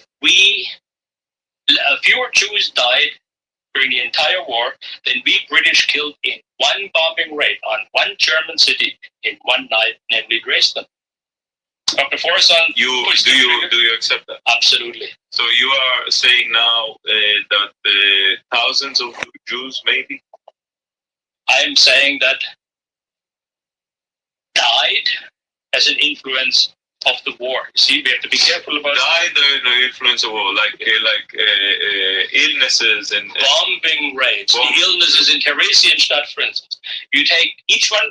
If you have the time, we can take each case per time. Take, for instance, Theresienstadt, the large ghetto, basically, the city created by the Führer for the Jews, where he taught them how to have their own state, because Jews didn't have their own state before, And so the nice things that the Nazis did for the Jews was that they trained in the Swabian Alps, where I come from, in special camps, Jewish people in farming, in cabinet making, and so on, professions that they by tradition didn't have, but which they needed for their state. So Hitler, in a way, helped the creation of the Jewish state? There's a book out called Adolf Hitler, Begründer Israels. Well, that's because I understand the theory was always, if there wasn't a Holocaust or it wasn't World War II, there wouldn't be a Jewish state, because all of those immigrants went to Israel, and there was another enormous pressure on the international committee to permit the establishment of the state of Israel. But you say something else. I'm saying the German policy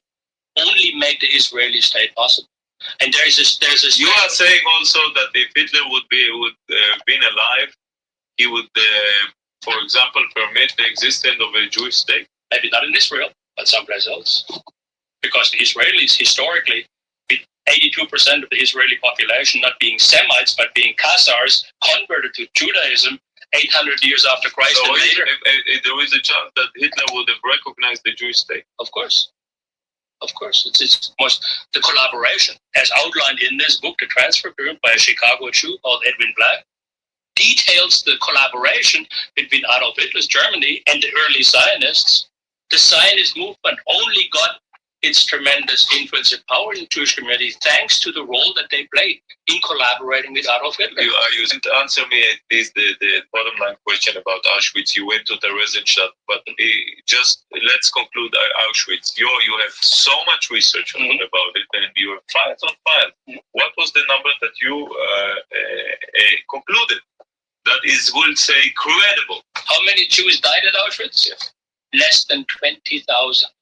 In all these satellite camps, including Auschwitz, and they died not of gassing. There was not a single gas chamber in all of National Socialist dominated Europe, because the killing method of executing with the criminal spies, traitors, saboteurs, whatever, in Europe, in every Gentile country in Europe, never ever historically was gas. The only nation that ever had this fetish of gas chambers, which is the most complicated, idiotic, and expensive way of killing people, was the United States. What about all those gas chambers that we found later after the war in Auschwitz, in Treblinka, and other places? Okay, Dr. Piper, the curator of the Auschwitz Museum, was interviewed by my young Jewish friend David Cole, who is a Jewish revisionist. Yes.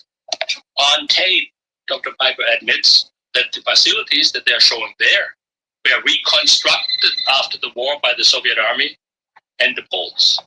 Now, I sent an American technology expert, Fred Leuchter, executioner got the guy over. He took the samples. He brought back over 30 samples, had them analyzed in the United States, in the very installation that has been shown to 500,000 tourists a year as Auschwitz I gas chamber, where Rudolf Höss's gallows stand, because he was going to be strangled and was strangled within sight of his crime.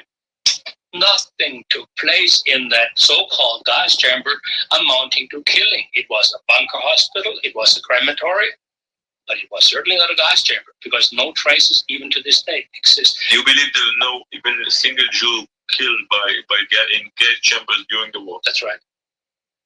It was not a German way. What about all the ovens, the famous ovens? Well, you're making this mistake, and I forgive you for it, because I used to believe in the Holocaust, and I was as loose with my terms about ovens. Oh, really? Ovens are crematories. Now, I understand that to Jewish people, especially Orthodox Jews, the idea of cremation is as bad as eating pork. There is no crematories from against a reason. Yeah, but you don't believe that it was, or at least you know what we believe, that it was done because they wanted to get rid of evidence. Look, the aerial photographs by the Allies that I used for my trials, blown up 3 meters by 3 meters, the National Archives in Washington. If you have been to the Holocaust Museum in the United States, have you been there? Of course I've been. Yeah. I mean, to see Bernstein. You've been there as a tourist, and you allowed you? No, I mean, allowed me there. Parasites and taking public money. So, as a member of the public, I have every right to go in there. So they knew that you. Of course, I told them I was coming, and so I went out to see Bernstein. You were allowed to see the exhibits. What did you think about that museum? It is an affront, as far as I'm concerned. And it's one of those things that I keep saying to you about ethnocentrism and flaunting of Jewish power. There is no monument in the United States Capitol for the soldiers who died in Korea or in World War II. But there is one for Jews who supposedly died in far off Europe. You don't see something wrong with it? Where is all this? We won't look at any concentration camp. But if 20,000 only died in Auschwitz, and how many died during the war, killed, executed? What do you think? The French Jew Domergue, whom I have worked with very closely, he says of all causes, bombing, old age, and so on, during that 6-year period, 780,000. Well, all of the others. Where is all the others? Don't you agree that there is a problem with the numbers here? No, not at all. Boatloads of Jews came to the United States that were, according to the harbor master of Baltimore, Maryland, allowed to enter in the dark of night into the American cities without ever being properly identified, checked, and processed. Right. I know people who worked for UNRWA. Just today I had lunch with an American who, in the town of Augsburg in 1950, his job was to process displaced persons. And he told me how many times Jews were sent to the United States that were clearly subversives and Marxists that came from the East. No, and this is the third United States government official that had this function that I have interviewed, and that actually one of them gave testimony at my trial. So you see, if Israelis and young Jews, regardless whether they are from Israel or come from here, don't begin to probe into the shibboleths and these fanciful claims of their own Holocaust lobby, then they're going to be like computers. Garbage in, garbage out. If what you say is true, well, it's one of the most effective and successful propaganda machines ever built. That's why the American professor Butts said the hoax of the 20th century. And I couldn't have said it better. And all I'm saying is, you don't even have to take my word. You're an Israeli. You can get the original Hebrew version. Take Tom Segev's book and read in here how Nahum Goldman, the World Jewish Congress, the various other Jewish leaders got Konrad Adenauer to admit the guilt of how the document that he read to the German parliament was written by Nahum Goldman, corrected with schoolmasterly read. You know, the arrogance of these people to dictate to the Germans this policy, and the German nation was saddled since with this. I bet that Mr. Segev will Shiver. It's a gold mine. Will shiver. It's a gold if you mine. hear you using his book. I have used Tom Segev's book over the airwaves in the United States in radio programs and TV programs, in public lectures, because Tom Segev gave to the world something that the Americans and the Germans and the British don't have access to yet. But thanks to Tom Segev and Israeli laws, we do. And that is that in your country, the diplomatic papers are open for public scrutiny after 20 or 30 years. In America, they're still not open. In Germany, they're still not open. I understand why.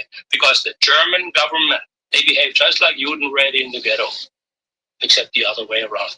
They saddled the Germans with this horrific guilt problem for which the Germans have nothing to be guilty of. I heard that you still celebrate Hitler's birthday. Every 20th of April, come rain or shine. Yeah. If you can celebrate, that? If Jews can celebrate Menahem Begin and Jabotinsky's and Shamir's, if they can celebrate their birthdays, boy, I'll be damned if Adolf Hitler is not going to have his birthday celebrated by myself. Adolf Hitler was one of the most gifted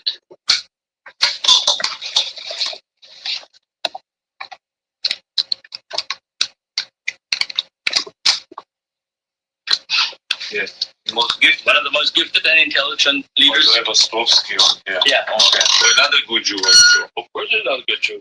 Or in your mind. Well, naturally. Did you ever talk to him? I tried to get him to cooperate on a project. He interviewed for my television show, but he backed off. Oh, so, yeah. Oh really? Yeah. But he left his legacy anyway. Oh, so you use his legacy? Of course I do. That's right. So Hitler was one of the most gifted and the most sought out and wined and dined leaders in German history.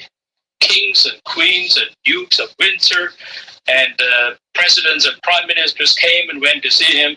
Every civilized government recognized him. The Zionist movement lionized him. They came and visited and sat in Berlin. And he left Germany.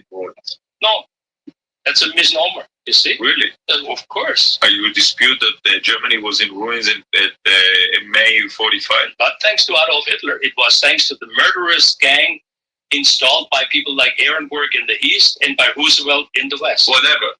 We don't dispute the fact that Hitler left Germany in ruins. No, the Americans left Germany in ruins. The Russians did. Yeah, well, that was the war. But who is under what rule was Germany when it was left in ruins? Under Hess or under? So what? So what about? I'm saying here that under when Hitler went into power in Germany in 1933, I believe, and when he left 12 years later, compare the two Germanies. Okay, I will compare them for you right now. And I'll be glad to do it because you are young Israelis and I'll have the opportunity to do it for you. Sure. If Hitler had not come to Germany in 1933, Germany had 270,000 suicides the year before. Germany was, in Berlin, the sin capital of the world, thanks to largely Jewish entrepreneurs who ran the smut films and the cabarets and so on. Germany was dope capital for Europe. Germany was the sick man of Europe. German industry was virtually dead. German social welfare payments, for instance, in the state of Thuringia, were so horrendously high that they were 90% of that state's budget. Without Adolf Hitler, Germany would have died with a whimper in 1934 or 35, and the world wouldn't have given a shit. Okay, so Adolf Hitler saved Germany, and I am a child of Adolf Hitler. I would have never been born if my dad, my father, hadn't gotten a job thanks to the genius of Adolf Hitler. And millions of other Germans would have not been born who today dump on Adolf Hitler. They deserve their miserable lives to this man who saved Germany, gave them work, bread, and honor for at least 12 years. So Germany at least didn't live on its knees or crawl on its belly for 12 years, like it has done since Adolf Hitler's demise.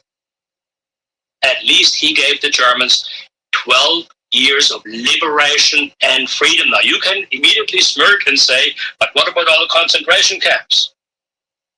What about all the concentration camps? Every other country in the Western world resorted to concentration camps. Israel does exactly the same thing. I'm talking about 20 million. You're talking about the people that he saved. I'm talking about 20 million. How many Germans died in the war? 10 million. 10 million. 10 million. So, you're talking about to defend your freedom today is 100 million people. To defend the freedom of 100 million people sometimes is expensive. So the idea that 10 million Germans died in the war at the hand of Germany's enemies. I just came back from the meeting in Wehrmacht soldier. Mm-hmm. I can tell you exactly where. Mm-hmm. In Kitchener, in senior citizen near the club, or the German club, one of the clubs, and we talked a lot about his experience during the war. He's 82 years old, still shoveling snow like he was 50. Great looking man, and and we talked about his experience in the war. He was serving in the Wehrmacht. He was injured twice, and he told me, "I believed in Hitler. The situation was horrible when he was elected, and he gave us pride. But he said whatever he did during the war was crazy. He died crazy," he said. That was our biggest mistake. Now let me ask you. This is a Wehrmacht soldier that contributed to your... There were 18 million Wehrmacht soldiers, I beg your pardon. What was his rank? What was his station in life after the war? What is he famous for? What has he accomplished? Has he had insights into the records of the Second World War? Does he know the conniving that went on? Does he know Viktor Suvorov's book about Stalin going to overrun Europe? None of these Wehrmacht soldiers. I've met these Wehrmacht soldiers over here and over in Germany just because they were drafted into an army. Got a piece of paper with a swastika on it, said go, and they went. There's nothing heroic about that. They were just ordinary men doing an ordinary job. The man that you quote to me anonymously, I don't know what he did in Canada. They died. They spilled their blood for their country. Well, why not? So did Frenchmen, Englishmen, American, Russians. So do Israelis in Israel. What does that mean? Does it mean that this anonymous poilu, that Lancer that you quote to me, had any insight whatsoever to give any credence to what he says, whether Hitler was crazy or not crazy? Who is this simple man if he doesn't have any credentials? Is he, in your opinion, in the minority? Is in the minority? His views are in the minority? No, in the majority. He's the majority. Of course. But is the majority automatically always right? Of course. Not automatically. Maybe in this case, but we probably differ. Let me ask you a question. You mentioned your father, and it was very, very interesting. You were only, for my calculation, 6 years old when the war ended. Tell me a little bit about your family experience. You were born, of course, only 1940 or 1939. Where's your family come from? And tell me a little bit about your background. I was born in a small town in the Black Forest in Germany, and my family lived in a house that had been in our family for 400 years, still is in my family, and it's the oldest house virtually in the village. So we're looking at 15th, 16th century architecture and discomforts. We had goats, sheep, cats, dogs, chickens. Farmers. We basically lived, my father was a lumberjack, and we lived outside the cash economy. We made our own tools and everything else. If you want to look at Renaissance man, you're looking at one. My father went off to war in 1938 to get his Wehrmacht training, never came back except for a leave once in a while, till 1947 in the fall when he was released from prisoner of war camp. So he fought as a Wehrmacht soldier? Yeah, in the Russian front? No, my father was an ambulance-trained medic, and he would go to behind the front lines, pick up the wounded and near that, and bring them back to Germany. But a man or woman does with himself or herself is important. How they comport themselves, how they conduct themselves. And during my trials, I had Joseph Ginsburg, a Romanian Jew, testify for me. If you ever had the interest, check into his testimony. He said it would be good for the Jewish community and for the German community if there were more than one Ernst syndrome. What I do, in my opinion, is socially useful. It is not only justified historically. If Israel, the nation, or the Jews as a people were befallen by a tragedy, the way the German nation was befallen by this tragedy of losing this war, totally having to totally surrender and so on, I hope that some young Jew in Israel or in the diaspora would get up and have as much vim, vigor, and chutzpah as I have in defending the Jewish people. Twice, by the way. Twice Germany fell on the knees in surrender. Sure. In less than 40 years. Sure. But you didn't conclude that your father came back from concentration camp, Allied prison camp. 47. Yeah. And what happened then for you? For me, I was a kid in school. I was one of the better, more intelligent kids in school. I was always top of the class, first, second, or third. And I showed an early kind of penchant for drawing and became, after an artist, was trained as a graphic artist for 3 years, did what most European kids did at that time, had an apprenticeship in the graphic arts, and was a pacifist because my mother was a very strong Christian, Seventh-day Adventist. You are a pacifist, certainly. You're still a pacifist? Still a pacifist. Really? So if you have been born you will be grown up in Germany during the war, you wouldn't enlist? I would have been most likely inside some concentration camp, really? refusing military service.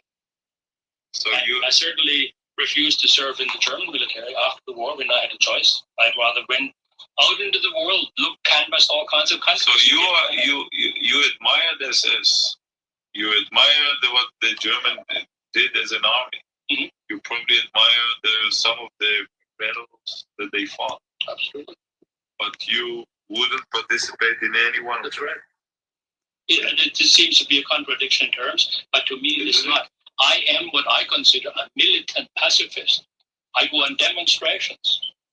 I face down the organized power of the Jewish lobby in Canada. Yes, right. You are a patriot a German patriot in a way, a German history. I'm sure that you're not very happy about this Germany today, but you wouldn't, and you are proud of those 12 years.